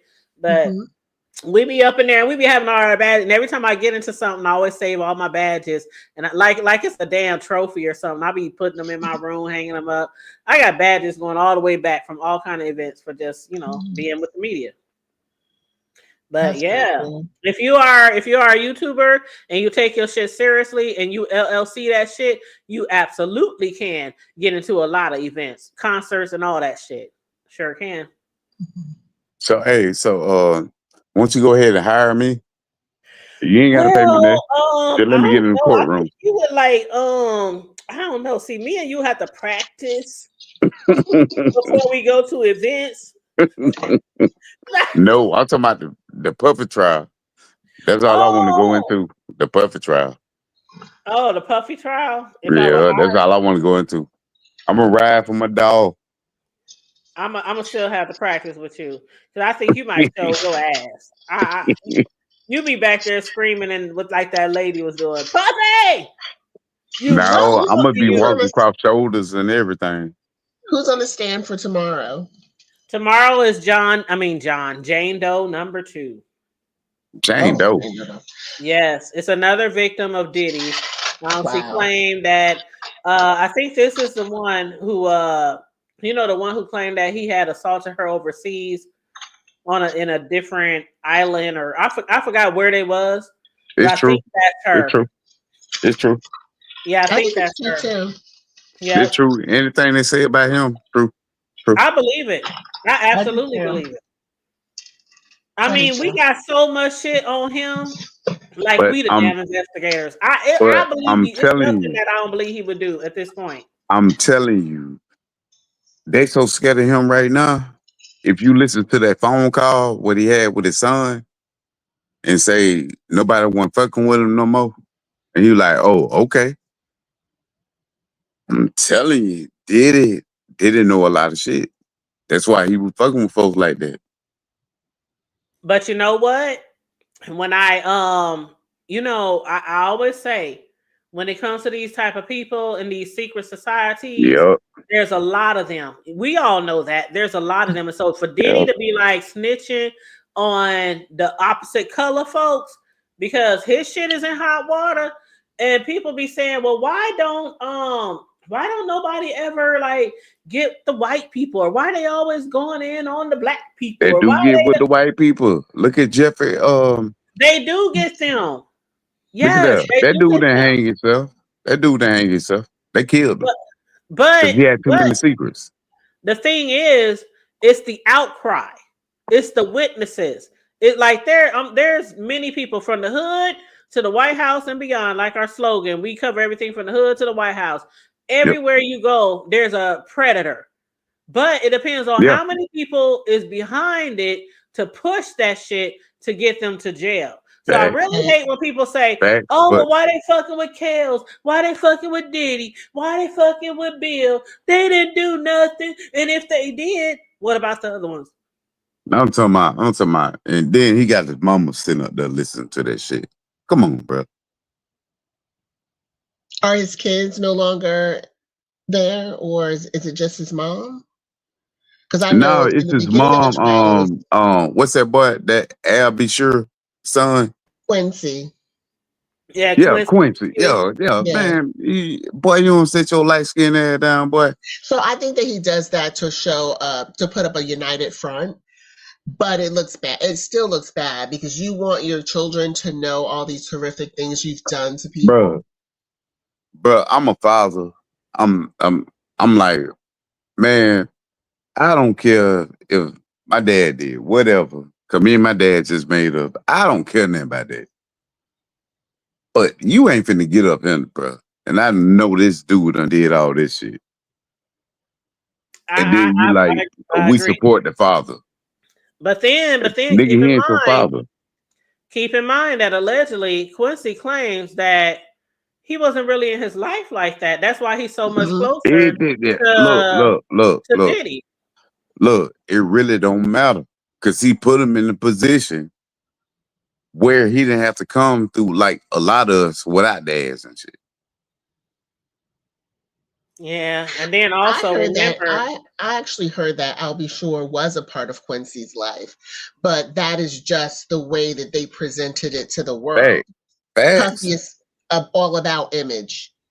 Facts. Well, let's not forget Quincy's son. He came forward talking about how his father wasn't in his life. Yeah. That But was just last year. Just see, you gotta because I think. say that doesn't mean it's not. That is Oh, true. I know what you're Facts. saying, Boo. I know what you're saying. But Facts. Quincy's But you son gotta did understand, Puffy was bigger say than that. Al Be Sure, right? Right. So when they pumping into his head, Al Be Sure is not Al Be Sure back in the 80s. Right. So come on now. And I'm sure Puffy's like, if you say this and if you say ABC, I'm gonna get you these opportunities you want in Facts. film. I have the access your father doesn't have. So you gotta play along in order to get it. Facts. Absolutely, KJ. And them big facts. Absolutely. Big facts, KJ. Big facts, bro. Absolutely, because you got this big ass music mogul for your stepdaddy, and you got Right. your real dad who was a has been. Now I ain't Right. saying that he broke. I don't know how much money Al pulling in these Nah, days. that nigga But broke. Diddy worth $1 billion before court. He was worth $1 billion. Now he's still worth $400 million, even after losing all that from this shit that's going on. So do we think he's gonna be found guilty? Like, I don't even know what to think anymore. I do. I think. Especially after this shit right here. This shit right here, nigga, like my Cat Williams voice. This shit right here. After Yeah. today. They finna fuck him up. KJ, y'all was up in here yesterday and we were saying he had to have sold that motherfucking tape for him to want to find immunity. We just didn't know how much. I honestly thought it was for a whole bunch of money. This man walked away with $30K. Yeah. Oh, shit. 30K. But see, that's Hood table. I'm sorry I wasn't there Puffy. yesterday. I was moving. You did what yesterday was good. And I came in late yesterday too. Yesterday was It was so good yesterday. And it's okay, 400. But 30K? You gave this fake ass officer 20K. That's indicative of who Puffy surrounds himself with, people that he can take advantage of. Because remember the number I was like, I want millions of dollars. This tape is worth millions. We sure But did. That's what I'm we were not saying in a yesterday. desperate situation where I need. I mean, I'd be happy to get $30,000 for no reason, but the tape was worth Yeah, way. for no reason. Like for no reason. It was worth Like way if you more. found, let's say you found some money lying on the side of the road and you turned it in, and they said, "I'm gonna give you 30,000 for being a good Samaritan." Yeah, in You fact. go walk that girl on But security he was camera at a too hotel, desperate. and that's worth millions. He didn't even think to negotiate. Like Puffy Nope. gave them $50,000 more than what they initially asked for because Yep. he knew that would satisfy them. But Yep. this person should have negotiated. He could have Yeah. got millions for it. And not just him, the security guard was making $10.50 an hour. I get don't it. try- I get it. I You don't. live in Cali. That $10.50, I don't know how he survived out there. But then I don't again, understand why they talk so bad about him. Like he was doing all this shit, but you supposed to be the gangster. You supposed to be all this, but you let that nigga do that shit. well, let me tell you, that security guard was making $10.50 an hour. Now I understand if he was like, okay, I'm gonna get this money, but your boss, the supervisor, he didn't even negotiate. He was just like, give me 50 stacks. Like, did y'all not really understand how much money this man was worth? Yeah, but see, I got a little girl too, right? I'm not finna let you drag that lady like that. Yeah. You know what I'm saying? I had to snatch you up and be like, hey, bro, I can't do that. Because I don't want nobody It doing was my one little of his girl like that. enemies, unless the person who had that evidence on hand was like one of his enemies or didn't like him or Shit, I wish I had that something like evidence. that. Or I just wish want I to had say it. an outright stand-up citizen, because in a perfect world, somebody would have called the cops, said, man, you gotta see this. The girl gone, Right. you gotta see this. Go get this fool. He did this to her, and we got the footage. That's what I'm saying, man. World. We older, so we get it. Like, because I would come back and I'd be like, so y'all watch this? And then I'm going in on them. Like, because you watch this shit. Yeah, I would have reported it too. I would have reported it. Like you said, we're older. I ain't reporting shit. I'm going in. If he wasn't willing to give me $1 million, I'm reporting your ass, nigga. I mean, now I don't know now. If you give me $1 million, I ain't reporting you now. I'll be like, hey. Your black ass gonna be locked up and can't get out. I'm sorry.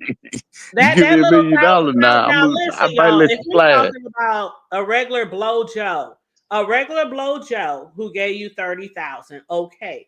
We talking about a billionaire. Yeah. Thousands better not even come across your lips. You remember when R. Kelly first had that trial? When he tried to offer his brother that 50,000? Yeah. And the brother was like, nigga, you worth too much money. Somebody offer me 50,000. His old brother was like, bitch, is you crazy? Hell yeah. His brother said, hell no. You want me to pretend like I was you and take these rape charges? Yes. $50,000. His brother was like, nigga, you Man, nigga, you is tripping, nigga. You smoking. And welcome back, Just the Facts. Welcome back. But no, hell no. Thank you for the hospitality. You're welcome. You're welcome. Child, I'm just gagging over the $30,000. Hell yeah. I ain't trying to say my income or anything like that, but I make that easy. Okay. I'm trying to tell you. I'm trying to tell you. 30,000. Like, come on now. That dude, he had to been desperate. But then what did he do with it? He bought a used car, so he couldn't have been that desperate. He just bought a used car. Like, that's what I tried to tell you. Like we used to do that shit when income tax come out, right? That shit ain't gonna last but 30 days. That shit probably, you know what? He probably bought that car, that used car, that probably lasted no more than 6 months, and he probably was kicking himself in the ass because he didn't ask for more money.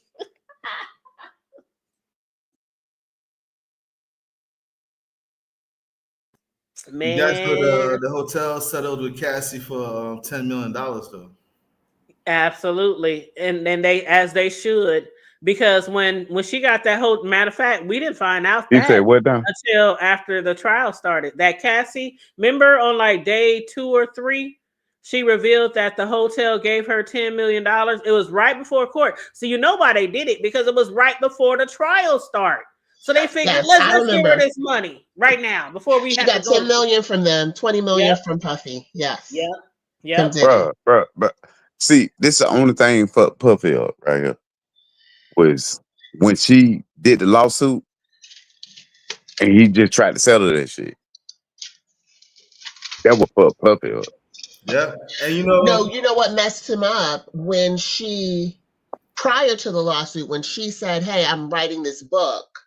Yeah. You can have the rights to the book, and I won't, and if you give me this, whatever the money amount was," that's where he messed up. Hey, Yeah.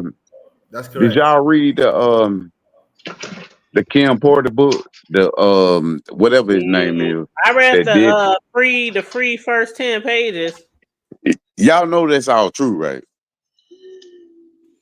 I don't That's really know. all true for real. I heard it wasn't written by her. It wasn't her It was, real book. yeah. It might have not been written by It was her, written but by like that her shit is homie. all true. Like Puffy is like that. Now Yeah, I maybe But I believe the just it. don't fact like that the it was dude. I written just don't by, like him. they said the person who wrote it though is like one of her friends or something who's just doing it for the money or something, some She easy money. did that So because I it was don't just know. hearsay. It was just hearsay. I think they're just sitting around like how we talk right now. If somebody go write something about us, and be like 400 said this and all this, and But look when the book went out though. yeah, but When did Kim die? Like you waited, you know, it's kind of I don't know. I don't know. I don't know. What The I reason I saw knew was, it was the reason I knew it wasn't all the way real when if Tupac didn't say nothing about you, what he was just calling Puffy gay and all this stuff, but if Pac really didn't say something really about you, that's why I was like, man, hell no, man. Tell my I want to fuck you while Tupac fucking you. I was like, hell no. Mm-mm. What you got to add? who Just my said facts. that? Did I say just my facts? Just the facts. Yeah, that was in the book. That was in the free part that I read.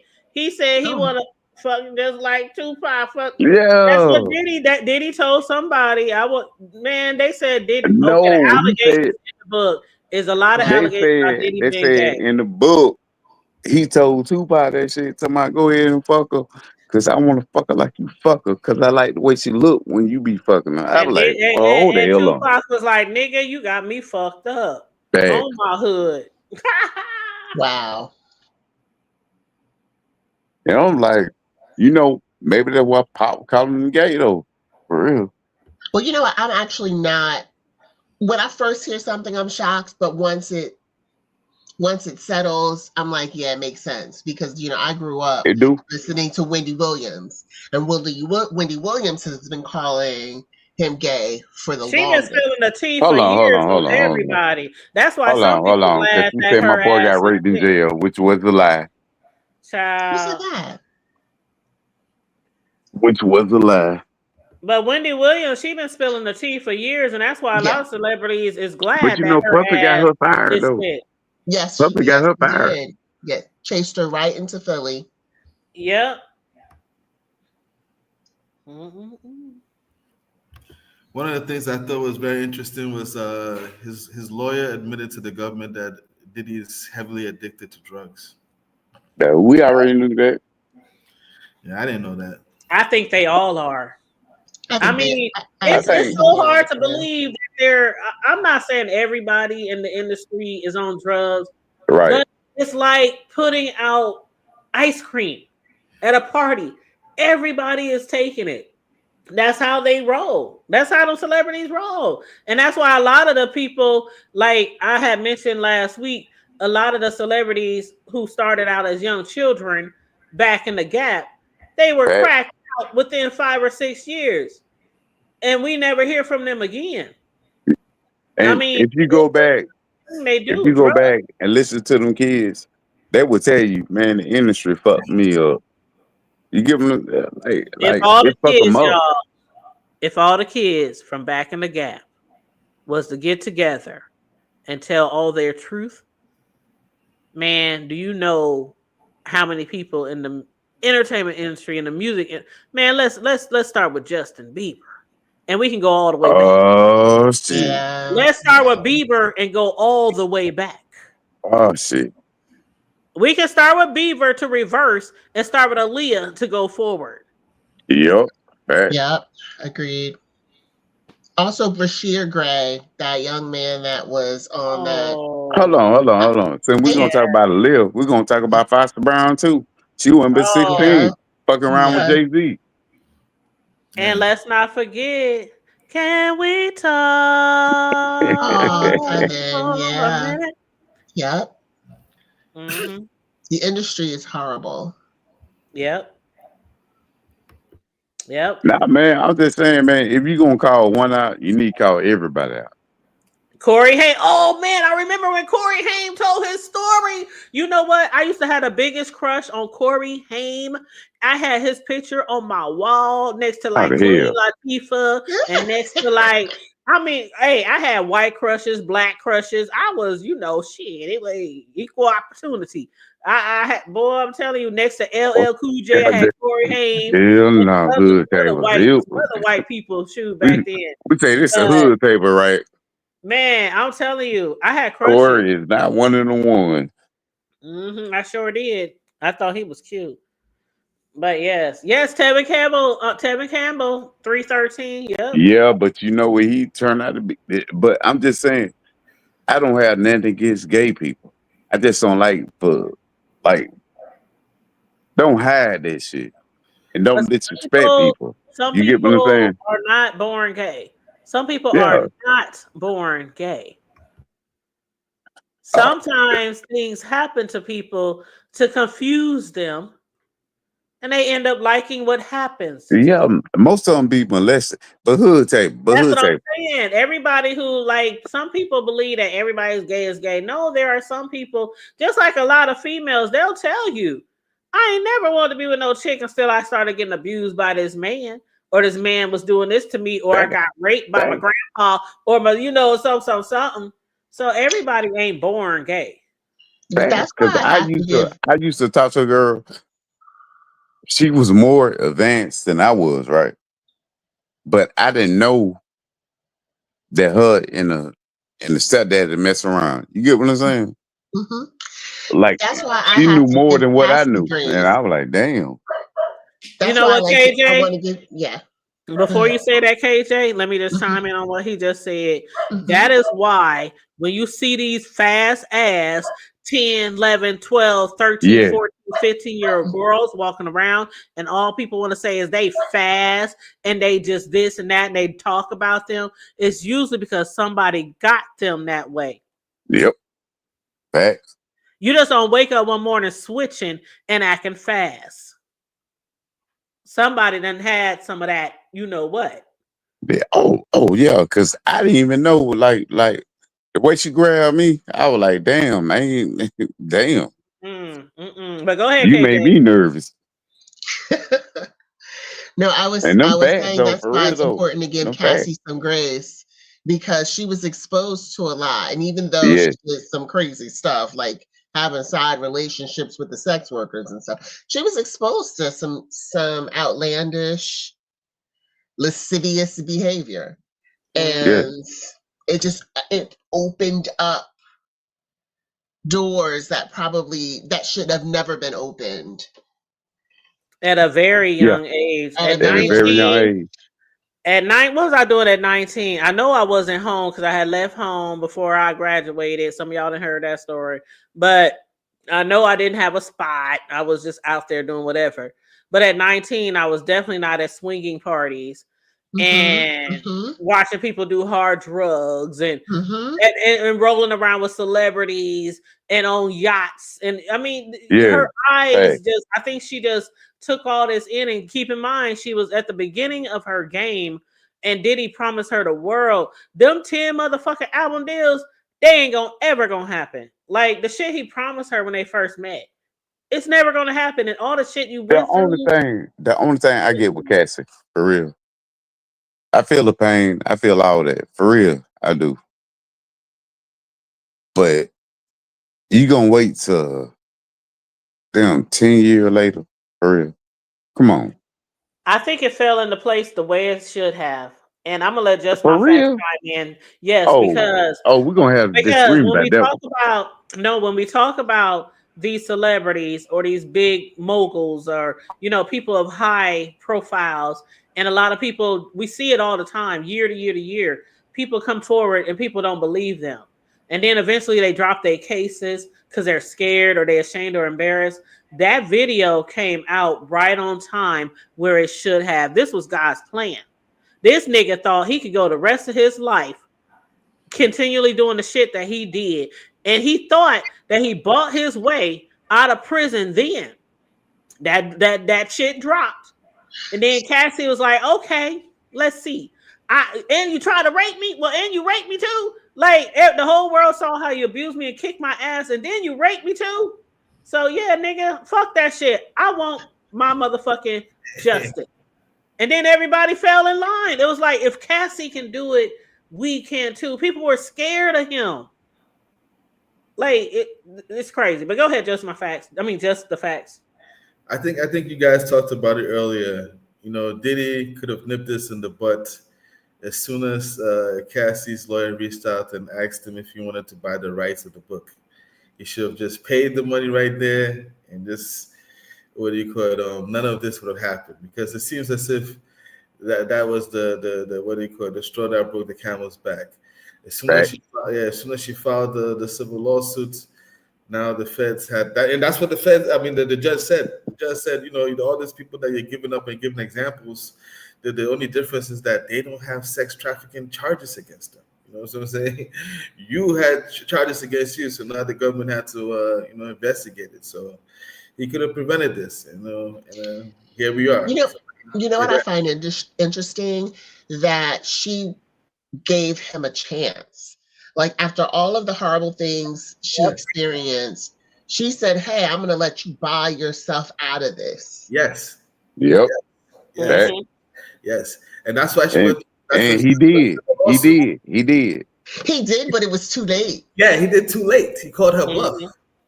Bro, but you got to understand, though, when you got people that pick it up in the media and they done blowed it up, like Diddy just paid $30 million. Everybody coming out, bro. Another thing too, I also wonder is, how culpable are his lawyers? Because the lawyers are probably like, nah, man, let him file. They're just there for money, man. They want the trial so they can make more money. Just the facts. You done hit the nail right on the head. Them lawyers is trash. They just did it for the money. They just down 400. He's down 6. He's down 600, not 6 million. He's down 600 million since this shit started. Them lawyers is gonna be sitting like fat cats while he up in there. Ain't nobody trying to help you. They like, better not drop the soap, sir. We tried it. The feds have an unlimited budget, so if there's a mistrial, whatnot, that's what I'm trying to tell you. But Diddy has limited funds, man. You know what I mean? That's what I'm trying to tell you. The Fed, but see, what for Diddy was he was offering all that money up, right? The feds go harder, bro. They're like, okay, so he got this money, okay. His lawyers is trash. So, man, and then I like Brian Steele though. I do like Brian Steele, but I don't like Brian Steele on this case because he not on this case. Not on this case right here. Hey, Miss Sislo. Hey, Booski. But what do y'all think about when it's time for the defense to present their shit? Like, who do you think what do y'all think? What do y'all think they're gonna do? Because we still on the prosecution side, and they're just doing crosses. So they got their time. They gonna have their time to shine or whatever. But what do you think that they could do or would need to do to try to win this shit? Because it doesn't seem like Ned, I'm telling you right now, we all need to take a pool, right? I say 200 years. Okay, we should take a pool. Yeah, we need to do a cash out. Everybody need to do a cash out. Okay. Let's bet on how much time he gonna get. According to the paperwork that I've seen, they're saying that Diddy wants to bring some girlfriends that are gonna like come and testify that he was a good guy and he had like. Oh no. Yeah, but I'm gonna tell you like this right now. I'm gonna tell y'all like this right now. And I want y'all to come back to like, bro. I'm telling you, Yeah, the girlfriends, when that's not Diddy good see that enough. shit leaving, Diddy gonna tell on everybody. That's what's But gonna happen. that'll get him killed too. So what does he want to? Maybe being killed is True. better than being in jail for the rest of your Yeah. life. But that's going to get him killed too. Because just like he has a lot of secrets that people might be holding over his head, Yeah, he has a lot of secrets because this is the thing. When you in that type of world and when you sell yourself to the devil, literally sell yourself to the devil in those type of secret societies, everybody has a lot of shit over everybody's heads. I know. And I got videos, but I ain't got them locked up like that. Shit. You get what I'm saying? It's a Diddy got some shit. The only Oh, I'm defense, sure Diddy got some shit. Diddy got some shit. All these celebrities, you know how many celebrities used to go to his, not the after party, but the after to the after party? Yeah. Not the after party, because normal folks would leave after the after party. It was Yeah, the what after to the, you you know telling what? you? That song, after party to the after party hotel. Yeah. I never But understood. if you listen when he talked to the son, he said, "Oh, so everybody ain't fucking with me no more." He said, "Okay." Telling you, when he see this shit going south, that nigga finna talk.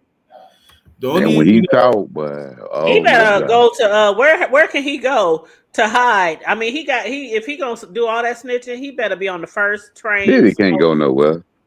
I'm saying you can't stay here in the United States and expect I not don't no think payback. I don't think he would either. I mean, his reputation here is trash. And he Yeah. thrives, his ego thrives on that. So who is going to come out and say that he produced something by them? Like he'd have to leave the country No. with But the you got, rest of his. He but you has got to to think, leave. KJ. You got to I'll think, tell you KJ. this. Before all this came up, everybody fought with Diddy, right? Mm-hmm. So now he going through the shit. Everybody fell back, hoping he don't say their name and shit.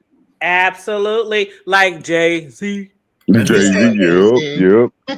You said, see? J You know to what I'm saying? the I will Z say to this the. though. I will say this. I have a funny feeling if Diddy is acquitted or if Diddy does time and he comes out and he does a collaboration with Johnson & Johnson and he does baby oil, it will flip. I think Americans are like that gullible that they will patronize the baby oil stuff. Man, No. I ain't thought about baby oil in like 10 in 10 years until Since you Diddy knew he trial. was a baby, I said, right? damn, I ain't had baby oil in this long. Right. Hey man, let me tell you, man. You know I'm a big Tupac fan, right? Mm-hmm. Pocket laughing at that nigga, right? Like it was about time, bro. you know You know who what? else was laughing? Biggie's mother. That's what I said. Yeah. Especially with what's his Both of name, them. D-Rock. That's They why I said, say, hey, who was that who said they are so glad that Biggie's mother passed away and not here to see yeah. or here to hear the shit that what's that guy, the one that's been talking to the media for a few years about Who? people like D-Rock and other people. Oh, you talking about Big Gene? Yes, Big Gene. Man, Big Gene, Oh, man, yeah. he all right, man, but he on it, man. Big Gene just that nigga sound like my uncle or some shit, But I man. He be believe making it. shit. I believe it. It was a conspiracy to get him and Pac out of here. It was not just some normal. It was Niggas was not just scared of some shoes. normal hit. That was a conspiracy. Man, hood type, you already know. I'm a big In-house. Tupac fan. In-house. To I answer know them niggas scared of. I know them niggas scared of shoes. Answer a question that you asked a few minutes ago about the defense team. What could they probably come up with? I'm not sure if you've been following the Abercrombie and Fish case. The CEO of Abercrombie and Fish. You know Abercrombie and Fish, the clothing line that like. Yes. Okay, he had some kind of affair or something with. Some kind of scandal. Yes, this guy basically the same charge that Diddy had, but Okay, his defense was he has Alzheimer's. So right now they found him not guilty and he's walking right now. Wow. Yeah. And right now they looked into his contract with this company. For some strange reason, he had a contract with this company that if there's any criminal charges brought against him, the company will have to pay. So now the legal fees and stuff like that, Abercrombie and Fish is paying. And I'm like, yo, man, if this guy, whoever this guy, like, they gotta go talk to his lawyers. That's who did he have to hire ASAP. Man, Wow. I don't know Y'all what. already know how I feel If about they just pussy. bringing the Fuck it. girlfriends, that ain't gonna work. They can bring his mama, and we heard what we heard what she did when he was growing up, That's which what I I'm trying think to is the tell you. primary reason why he's the way he is in the first I'm place. trying to tell you. I'm trying. Shit, what kind of little kid You see supposed to how they growing did? up listen to See, motherfuckers fucking in the next room, sex a parties lot and of people shit? don't know how they did the daddy either. Mm-mm. They did the daddy dirty. They don't Child, even know if he's a snitch or not, but they did him dirty. yeah. Mm-mm-mm. It's Just like it's sad. It's crazy and it's sad. It's crazy and when you look at this shit and you be like, how despicable? How who can do shit like this? Yeah. take that. This bad boy. Take You it, take it, know, take it. it's just like R. Kelly when you think of age ain't nothing, but you look back at certain lyrics and But certain behavior, you be like, damn. if Yeah. you listen to it though, he told us who he was. The Pied Piper. Exactly, like R. I was Kelly. like, man, goddamn. That's I don't Age what ain't think nothing that's but what a my number. girlfriend said. wrong. Like he manifested this for himself in his Yes. record label name alone. Bad Boy. Mm-hmm. Mm-hmm. Bad boy. Yep. When it Yep. comes to the evidence that they have against him with respect to witness tampering and obstruction of justice, oh man, that's bad, man. It's like it's Witness tampering. oh, See, you know what? Just the facts, and y'all. This whole time, this whole 4 weeks, a lot of people have been saying, "But where's the Rico? Where's the Rico? Where's the Rico?" And it's like Puerto people Rico ain't all even in that paying mother. attention Yeah. before we even got to this. People weren't even paying attention. Like, are y'all blind? yep, Okay, yep. so that what's that girl name? Dawn. Yeah, the one from the Yes. Danity Man, Kane. I ain't believe a damn thing she said. For real. Don't Yeah, fuck with her like that. And you got that right. You got that right. A lot of people Yeah, don't because she believe wasn't there Mia. about A lot money. of people don't believe Mia. Shit, people don't believe Cassie was actually being Well, no, taken advantage of and with coerced. And Cassie we was like this right literally here. seen the footage. Now we might, but there's people still out there saying, "Oh, Cassie, she didn't deserve that. She, No, you know, it's because you like." know. so they do have again in the paperwork they have information and phone calls recorded and text messages. I read that they said as soon as that Don Richard came out with the lawsuit, Diddy called I forgot the other girl who's in Yeah, the other girl, yep. Which called the one? The girl from 145 Dirty Money. yeah 145 times. Yep, Oh, yep. 135 times. Wow. And as soon as he called her 145 times, within an hour, she came and posted on Instagram that she didn't know what Don was talking about and she didn't say anything. So that's how Facts. they have proof Mhm. that he was able to influence her to say certain things. My boy talking fast right there. Yep, yep, Yep. yep. And And he did though. But he did though. He called here's him. the crazy part. The crazy part is like they're saying even whilst he's in jail, they have information. Like he's been calling witnesses and they have like recorded calls, all type of stuff. And that's But another reason those type of people have a long reach, even from Yeah. inside prison. And he still has all that money too. Yep. So All that's that another money, reason he why they can didn't want still to. But control I'm shit. saying, who the hell you called 200 times? Mhm. That's why they didn't want to grant him bail because because of the obstruction of justice. Oh, because and I ain't gonna even say this out loud, but y'all already know what might happen to some folks. I ain't even gonna say it out loud. You ain't got to. Just like I said, if that man would have said, Diddy, fuck that 50, I want $1 million. I don't think that man will be here today. I don't. Yep. I don't, because the size of that, that evidence, that's monumental. They really ain't serious though. And I'm just speaking on me. They really ain't got nothing against them except for the bringing people back and forth. Yeah, the trafficking. Yeah, But the that's trafficking. enough right That's there. all they got Trafficking on them. can get you a lot of time, though. Trafficking can get you a lot of Yeah. time. And they Yeah, was it doing it do. in the But I'm United just States. saying. They was doing it outside of the United States. They was To, doing it with how Don't many? you We don't up you to like agree they 10 got him on prostitutes. don't you agree they got him on the prostitution? Yes, that's what I'm talking about. He was up to like yeah, 10 yeah, prostitutes. All yeah. the names we done Okay. heard already of all the Cause prostitutes. So because it's not once you just say it, prostitution. hey, I'm gonna give you such amount of money to come out here, or you can text it. They got you right then. Okay, so Prostitution and trafficking, Sex and trafficking. I Yep. think over all that, even though it was only 20 racks, the extortion. But Yeah. I'm saying though, if you really think about it, if you was on the jury, right, and you been talking to a dude, and he say, "Hey, I'm gonna pay for you to come out here," right, and y'all click up, have sex, whatever. He ain't even give you no money like that. But he was paying those prostitutes. They was getting paid. Yes, I know, I know. They was getting paid. Yeah, They was yeah. making also millions. But They was don't forget making 400 is millions. this. talking about in the terms of But they had Cassie. some dudes. Man, I've they had invited dudes you to sitting up my there. home Hey, I invited you on this lavish trip and we just so happened to have sex.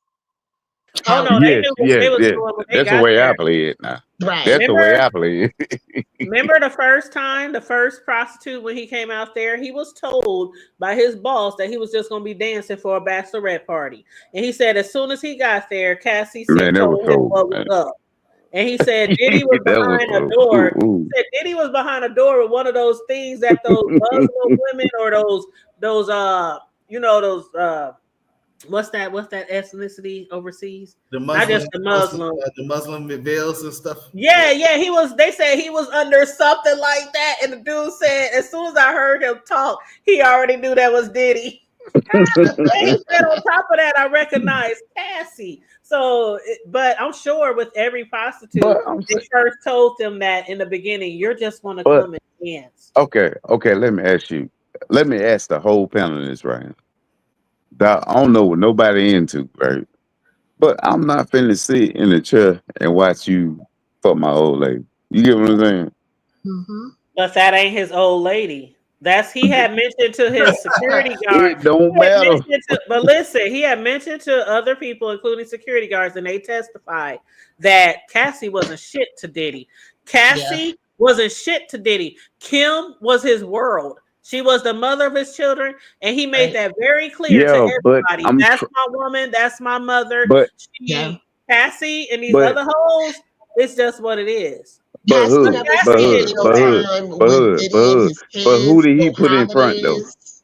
Who did he He put might in have put front? her in front, but Yeah, he got her at 19. He brainwashed her, had her yeah, doing all kind of shit she yeah. never done before. That That's don't what you mean that supposed was to his do. But woman. and I ain't saying, hold on. Let me slow down a little She bit. was Counter, Let get me entertainment. closer reverse there. this. No, she was his entertainment. Yeah. Yes. That's what I was And trying to say. remember, he's all about image. So, of Yep. course, he would put Cassie in the front. Another thing too is Okay, Mm-hmm. we gotta but understand we that it's a fine line. saying It's a fine line between being an employee and being a girlfriend, and that line Yeah. facts, is a little bit blurred. You know what I mean? And facts. that's why she kept Cause she saying it ain't felt innocent, like it was bro. a She ain't job. innocent. She ain't She innocent. said, I thought we were in a Oh, poor relationship, but Cassie. it started feeling like it was a job, Yeah. like she had to do it. And he would beat her and he Yeah. would threaten to put out her sex tapes. If It if was if it was it wasn't a relationship at all. And she He thought hurt if so that he bad for really if her. liked if that video would have never came out and she was saying all this, I would never believe it like that. Me that's what I neither. said. I would have never believed it. I Hmm. wouldn't either. He I can't just said recover that. from the video alone. Like that. Because that shit pissed me off so bad, for real. I was like, nigga, goddamn, nigga should have been walking around for years, nigga. You ain't tried him like that. The And just defense is like going to they have took to come duffel in. bags from remember when Kels got arrested, they took duffel bag after duffel bag from out of all his establishments full of tapes. They did the same thing with Diddy. I mean, this man probably recorded everything just Oh like yeah, Kels yeah, did. yeah. Man. Like the people Yeah. pissing on Cassie, her drinking people's urine. I'm sure he recorded all that I shit. know, That's and that yeah. was so There's a lot of crimes that so the feds crazy. like we're just gonna go off against like the civilians, like all the sex workers and other people. They let that one go. He I'm had talking to have it about, in the bag, just the facts. He had to have bruh, it in the bruh, bag. bruh, Because if y'all bruh. Can you ever snitch imagine getting on on me, the stand and somebody tell you, they ask you what you went through? Well, they peed in my mouth. Oh, what the fuck? and nobody would ever believe you. Like most people Yeah, would be like, "Bitch, like you what the crazy. You let somebody piss in your mouth. Come on now." man? Somebody, man, shit. I got a little girl. Shit. According to the Uh, paperwork, mm, the first time Cassie was intimate with Diddy, she got signed to Bad Boy, and they told her that she had a what do you call it, a show in Miami. Mm-hmm. So they flew her to. At this point in time, she was dating Ryan Leslie, like a producer who was with Bad Boy. Mm-hmm. So they flew her to Miami. When she got to Miami, they took her straight to the yacht, and it was Diddy in the yacht. There was no performance. And next thing you know what I mean, they were drinking and stuff, and then Diddy smashed. So Mm-hmm. off the top, So off the I top, actually yeah, go ahead. heard the story that way, just the facts, a long time ago. And then when this case started, I heard that she created this flyer to pretend as if she had a show in Miami so she could spend time with No, Puffy. Diddy created the flyer. He created them. Yep, I've and heard it that's why the so many government. He different created ways. a fake flyer. Yep, and that's why the government is saying Wow. that he used. Don't forget the definition of sex trafficking: force, coercion, fraud, Yeah. and then Fraudulent.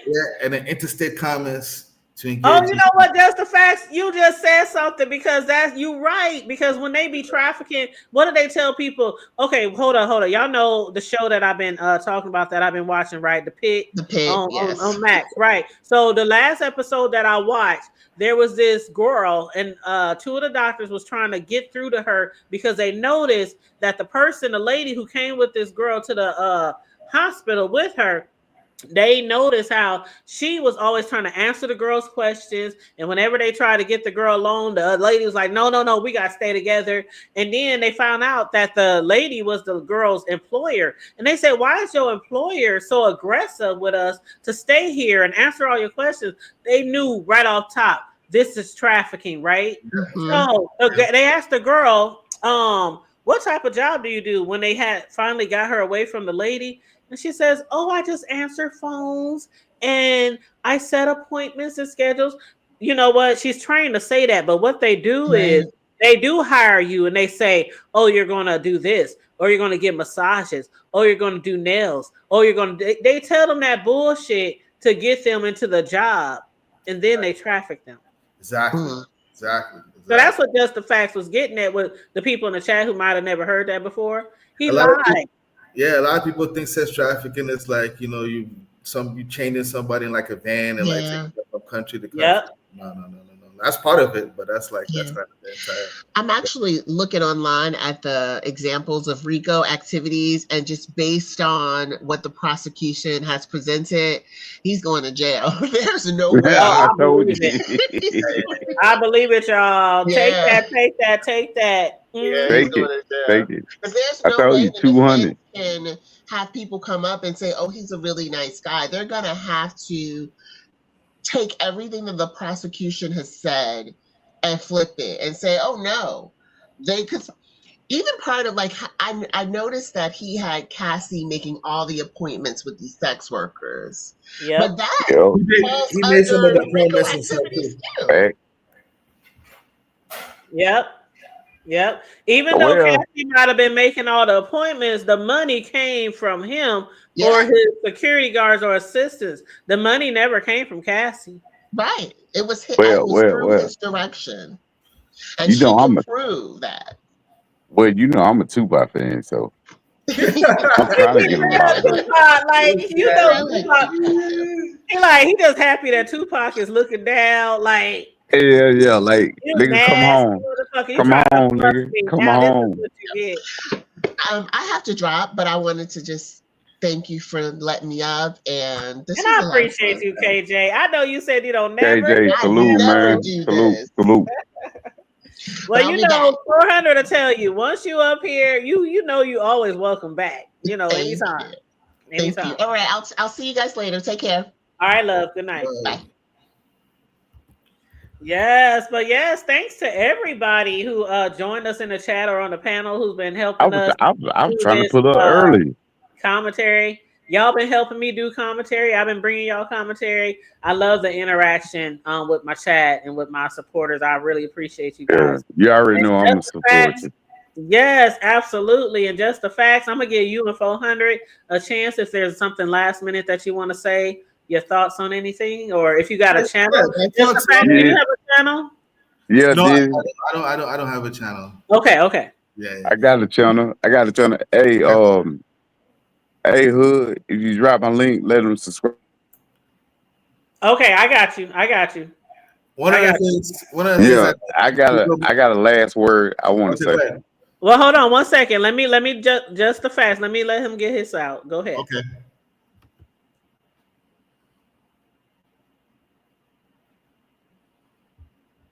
Go ahead, just the facts. Go ahead. Oh, I thought you wanted him to. Okay. Oh no. I was talking about you. Okay.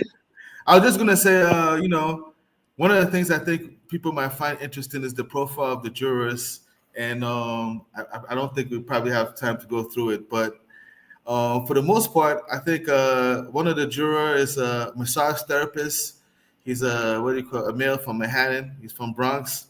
One of the jurors, a woman who's 43 years old, who's a physician assistant, and then one of them is also a lady who works at a deli, and then one is also a correctional officer, and then one is also the professor in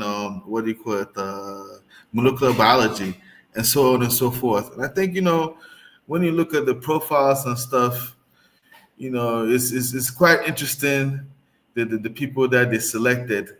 And I think, a lot of these people, they might just go by the facts since most of them seem to be in the sciences. So I think at the end of the day, we should be able to have a fair trial and people just be able to call it's just based on the facts and not on emotion. And I hope Diddy gets a fair trial. Yeah, I think he got a fair trial so far. I mean, as fair can be. I don't give a damn if he got a fair trial or not. Guilty. With the selection that they showed, some of those people are just regular people like you and I. You know what I'm saying? I wish the hell they had me on that jury. I swear to God. And when they would have swear me in, I said, nigga guilty. Because I just don't. My facts. Well, you're welcome, more than welcome anytime on the panel. Of course, you're welcome over here in the hood. We'll be in the hood. In the hood, though. We in the hood. Thank you so much. Thank you so much. Until next time.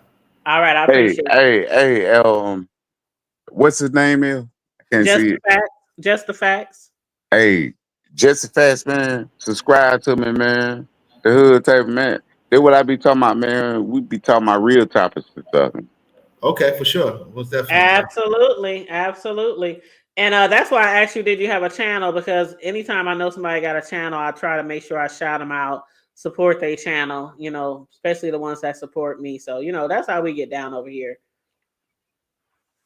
But yes, thank you so much for those guests of mine who came up on the panel, those of y'all in the chat. Let me grab 400. Social media, grab your link real quick. Yeah, go ahead and drop my link for him. Because I'm going to start going back live next week. I just had a lot of things going on right now. What you been doing? Don't tell us all your business now. No. I bought a new house, right? Oh, so I've been moving. So I was supposed to go live Sunday, remember? Because I thought I was going to be done. But I had a lot of shit going on. So I got my own room, got my own man cave, right? Okay. That's what's up. I'm going to post it up and let everybody see it. But man, I've been working so hard, man. I've been well, congratulations. That's amazing. That's something big. That's a big accomplishment.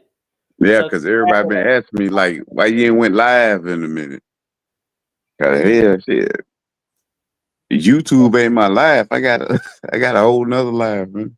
I know sometimes, and hey, if for the people who've been following me for a long time, y'all know sometimes I'll take a week, I'll take 2 weeks. I don't let it be Christmas. Around Christmas, I take damn near the whole month off to be with Yeah, family and friends. yep, So sometimes you just gotta step back and take yeah. from this shit. But when I come back live though, you gonna be one of. I know you gonna pull up. You gonna have to Oh, pull up. absolutely. Absolutely. Absolutely. You already know. Just hit me up. But yeah, for the people who don't know, if you ever want to contact me outside of YouTube, just send me a message on IG on Instagram. Okay. I'm gonna go to your IG though. Yes, it's I'm the hood table everywhere from Facebook to TikTok. It's the hood table everywhere. So, yep, and I did drop some links in the chat for the ones that I know for sure are content creators. If you are a content creator, all you have to do is let me know, even if it's not today or any other day. That's one thing I have never ever had an issue with ever is supporting other people's channels. So if you are a Right, content creator, right. just let me Never. know and I'll drop your link in the chat. And thank you so much also for the super chats. I appreciate you. Nah, you already know what's up with me. Yeah, I support. Yes, yes. If I Thank fuck you, with you, Cicero. you know I support. Yep, yep. That's same here, same here, same here. Gotta get support. You gotta support to get support. That's one thing I learned on Yeah, YouTube a long time ago. A yeah, long because they always ask me to my you want to go up with your YouTube channel? I say, no, man. I just I go to people channel and I like what they talk about. Like I like what you talk about. mm-hmm. Mm-hmm. We have real talk. For real. Yep. And says slow, I'm about to get on my sister's neck, yo, because she been promising to go live for like the last 2 weeks. I know, and they gonna talk about I will be serving. I'm like, come on now. Oh, if she say she gonna sub to you, she'll do that. But I was like, I'll be all ready and stuff for her to go live, and then she don't go live. Then I'll be knocked out sleep. Sure, I I'll be like, I know. That's what I be trying to tell them. They tell me I'm old. I say good. you know what? I'm old too, but I try to go to sleep, but I just can't go to sleep early. My body not wired for that. I think I I could got be 80, 90 years old and still no, up no, at no, 3 no, in the no. morning. No, hold on. I So don't what you know. an 80 baby or what? A 70 I baby? ain't telling you. I ain't telling. I'm an 80 baby. I I go ain't to sleep telling. early. I ain't telling. I read about my I go to grandma. bed whenever. Most of the time, let me be honest. Most of the time when I go to bed, it be after 1, and it's because I there's so many shows I be Hold on. You talking about watching and AM? movies. Yeah, I be up watching TV. I just can't Hell go to no. sleep. Hell no. I I probably I wake up promise you. to 1 AM. Hell no. Oh, she said she's already subbed to you, so you make sure you sub to my sister too. I dropped her link in the chat. Okay, I got it. Yep. But yeah, I just go to bed. I mean, I don't know. I've never been. And the funny thing about it is, I'm an early bird as well. And me So too. I'm the last person you want to go to bed with at night because I go to bed late and then I work early.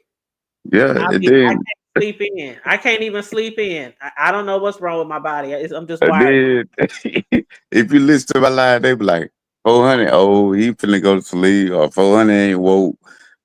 He done took a nap. Yes, it's no lie. It's no lie. What? Hey, ain't nothing wrong with a nap when you're older. I'm like, shoot, you I'm start out, 44. I'm start out with 44. nap. You start I'm off at 44 nap. years old. I done Oh, lived well, off you're that. young. You I too done lived young. my life, right? I You got too my young kids to be where they going to need to bed be. early. You too young to be going to bed early. They ain't too young, man. At least midnight. At least midnight. You don't win the one of my lives, right? Yeah. You hear what we be talking about, right? Yeah. Even though I don't follow along all the time because I be like, what the No, hell? don't. I just be listening. I don't follow along. I don't even comment on the shit usually because that's one thing I learned too. If you don't know the haps when you jump in people's chats, just sit Hey, there chill hey, and just just watch best the leave show. that shit alone. Yep, Cause like absolutely. I had to get myself back right. Cause I told him, I said, no, cause I'm doing it for like the older people and people that been through something, you want to talk about it, and we talk about it. You do what I'm saying? It ain't no disrespect. Don't disrespect nobody. Cause you know I drop you if you disrespect somebody. Yeah, yeah. That's how I am too. If somebody on the panel disrespects somebody I really support, now it's one thing if they both arguing back and forth, you know, I don't even do dragging that. each I other. don't even do But as that. long as they don't go too far talking about people kids or some people just go too See, far. see, Then I'd be see. like, no, okay, that's a wrap. Let's That's end this what. right That's what. That's why I made my own sector called the grown folk sector, right? Because we here. ain't got to do all that. Mm-hmm. And hey, Lady Snoop, I'm dropping all the content creators links tonight. Oh, okay. And I don't know why I'm saying tonight, because y'all know I do that shit a lot. I'll be just like, hey, if you're a content creator, Man, I'm sorry. I'm sorry. I missed last night, man. But I was moving. I was doing all this. I was doing all that. Cause you know I would have pulled up. You already know that. it's okay. It's okay. It's all right. It's all right. But yep, I Now just y'all done dropped made Lady me feel Snoop like I done missed something. channel. Make sure y'all support Lady Snoop too. Mm-hmm. Later, Lady Snoop TV. Yes, I yes. got it. Yes, support, y'all. Support. But yeah, I'm about to get my butt up off of here and I guess binge watch some TV. Shoot. It's been a rainy, gloomy day here, 400. So this trial really got me out of I don't want to say I was in a funk, but it's how the rain and storming and you just like, oh Yeah, God, sleepy, gray sleepy, and dark sleepy. outside. You want to go to sleep? Yeah. Yeah, it's just a gloomy day. And I'm telling you, the first thing that got me excited was when I saw on social media somebody said somebody had an outburst in the court. I was like, what? And I was still working because I work from home. And I was Yeah. still working. I was like, what happened? What happened? I can't go through the transcript so I get off of work.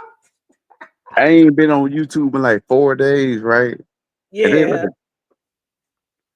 this was going on and all this. I'm like, bro, I ain't even been paying no attention to that. Child, when I'm covering something, whether it's matter of fact, I gotta upload some videos tomorrow from some hood news from my hood. But Yeah, when I'm following cases, I do try to stay on yeah. them. I keep That's up to date why. updated and stuff like that. That's why I try to tell people, like the people who I bring over to my page, because I came from a whole nother sector. Mm-hmm. Like how we talk, they be on some other shit, like beefing and shit, right? And Mm-hmm. I say, well, she ain't coming over there for that. We be talking about some other shit. Yeah, shoot. If I want to beef, I can beef right on over here in the beef sector. Trying to tell I'm you, definitely not going to nobody else's sector and try to be on no beef and shit. hey, No, because I'm not even a beefer. I me mean, there's either. been a few times where I had some words to somebody, but I'm not a beefer. I don't be on here arguing and screaming and yelling and cussing. Shoot, Yo, I prefer to give normal commentary. Now, I that's like what watching it the beef is. sector. I like being over here in the beef sector. It's been like 7 years it's going on now over here in the beef sector. So I love the No, beef okay. sector, but I don't want to be yelling and screaming and waking up every day wondering who I'm gonna fight with today. Nope. I enjoy watching drama, all the housewives, I love watching drama, but I don't want to be in no drama. Yeah, I tried to take myself out of it. But my partner had told me, he said, you know where you come from. So they always gonna assume you from there. Mm-hmm. Mm-hmm. So Yeah. it's like I try to separate myself enough. That's Yeah. why if you come up there disrespecting, I'm gonna drop it. Mm-hmm. So we talking about something totally different. Mm-hmm. And it's nothing wrong with, like I said, I try to not be just with my platform. I try not to be a one trick pony. I like discussing all type of stuff. One day I might be on here discussing a TV show. The next week it might be Right. Donald Trump. The next week it might be a cop shooting here in my city. The next week it might be Diddy. I just like discussing whatever the fuck I want to discuss. I don't want to That's be what I'm put in saying. no box. You know what I'm saying? That's your stage. You talk about what you want to talk about. Yeah. And whoever get in there, they already know what you want. So Yeah. anybody else try to interrupt that just because you don't like somebody up there, I don't care about that shit. No, I don't care. I just like to get up here and I like to share. I like to review. I like to cover news. This is my thing. I've been doing this for a very long time. I started on YouTube on different channels before I even fell into the B sector area. So I've been doing this for a long time and I love doing what I do. I love coming on here and talking to my supporters and the people who I became friends with. And it's some really great people on here on YouTube, and it's some really not so great people on YouTube. But I know how to maneuver, and I know who to fuck with behind the scenes and who not to fuck with behind the scenes.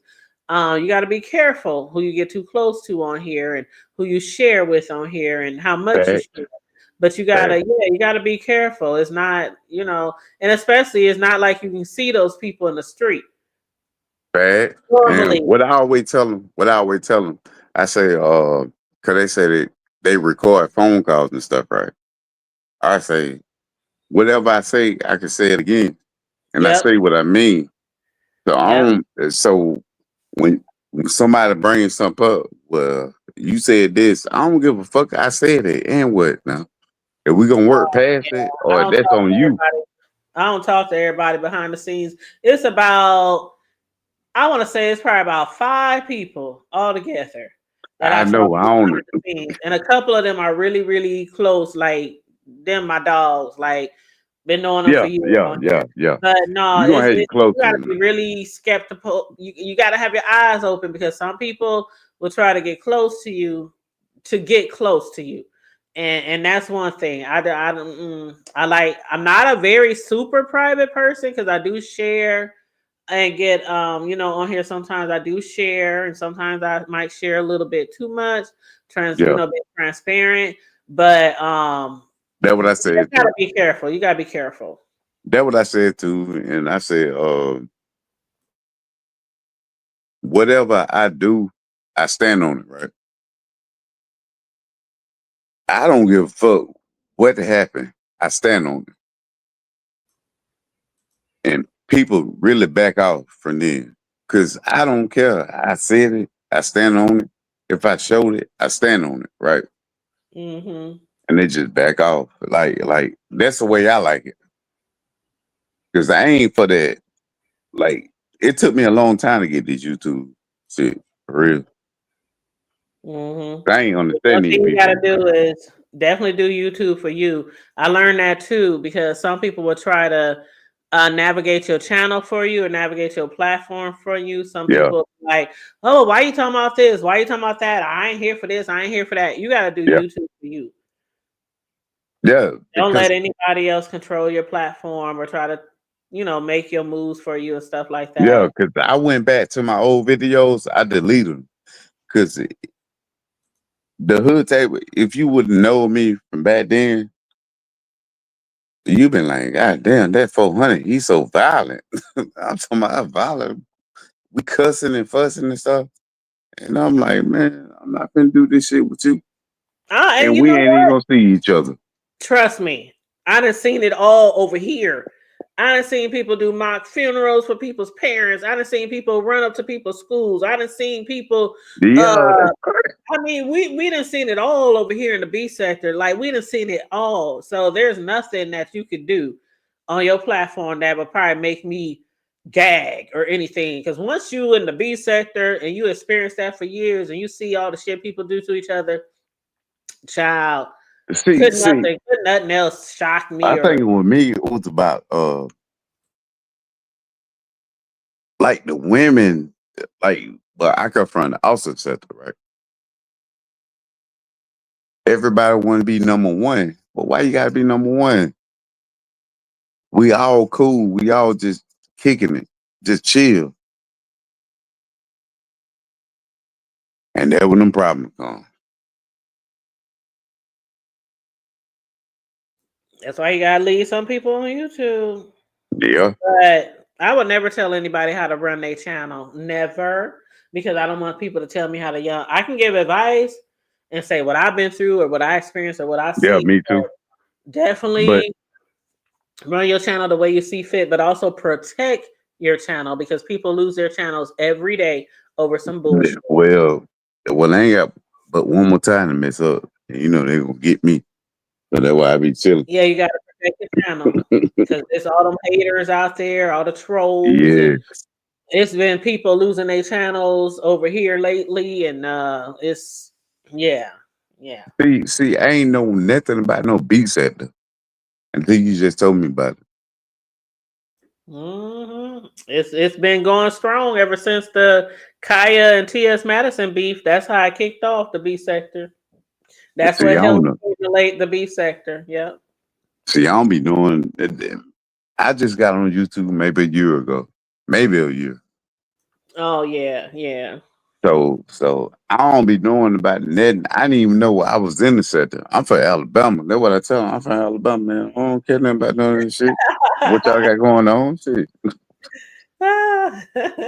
It's crazy because sometimes you can just fall into a sector. And I Yes. done heard people say over the years, I don't even know how I got here. Like, how did I end up here? But it's all about the algorithm. If you continually Yeah. watching people or continually doing commentary or continually liking videos, sharing videos, that algorithm will put you in a spot. It will put you in like a black hole that you can't crawl out of. Yep. And It that's the will though, truth. for real. And that's any sector, whether it's the hair sector, the what's that other sector? The baby mama sector or whatever, the mommy sector, Man, I've been in it. trucker sector, the beef sector, the black sector, it's everything has a sector, the makeup, every I said, sector. I Every said, I said, man, y'all don't put me in the sector. I said, well, I ain't got no problem with nobody, for real, for real. I just don't, I don't move like that. Like, you ain't finna call me a hoe and then apologize next day and we back friends. You get what I'm saying? And I was like, man, I don't understand that. So let me back out of this shit right here. That's on y'all. Oh man, 400 don't fold me no more. 400 don't do this. 400 don't. Nigga, I got a whole life going on over here. I don't need you to. yeah. Yep, I literally do this for fun because I'm not one of those Yeah. big, humongous YouTubers who get paid all these thousands every month. That's not me. So I love what I do, but it's not life. But it's something I like to do. It's like a hobby, just like I'm a cake decorator. I like to do cake decorating. It's part of my hobby. It's part of my talent, and I like doing it. But cakes is also not my life because I have other things going on too. Yeah, cause So, I had nigga had told me, he's like, hey folks, you gotta go live. So you pick whatever. But and I'm like, what up? What up? Nigga like, they go forward right here. Nigga put my picture all up on live and shit. I'm like, hey bro, I got a whole family over here. Trying to get my daughter straight. Nigga, and you playing me like that. And I'm like, man. But somebody told me, they like, hey bro, that's YouTube. Back off of, he told me to back off of that shit. He said, you ain't big for YouTube yet. it can be YouTube can be really a lot. It can be Yeah, really a lot. That's why I try to stay in my lane. I might do commentary me about too. certain Me too. things, but I try to stay in my lane because again, I'm not a beefer. I don't be on here trying to drag and gag, and I just like to come up here, have fun, get my I commentary on what know. I want to give it That's on, why I fuck with you though. get off You of know here that, and go right? back to my life. Like go back to my regular life. That's it. Yo. That's why I fuck with you. Because I be like, man, I'm going over him. I finna chill my dog for a minute. Cause Mhm. you know how to hold a panel. You know how to do everything. And I Yeah. just like kicking it with you. And what's the problem with that? Nothing at all. I like to support people who support me as well. So No, you already nothing. know I'm gonna support you. So Yeah, nothing wrong with it. if you Yeah. don't see me sometime, I got something going on. I understand. Life be lifing. I totally understand. Life be life, and sometimes I don't be going live. When I don't go live, people will actually hit me up and be like, "Are you okay? Everything okay? Haven't heard or seen you out here on these streets."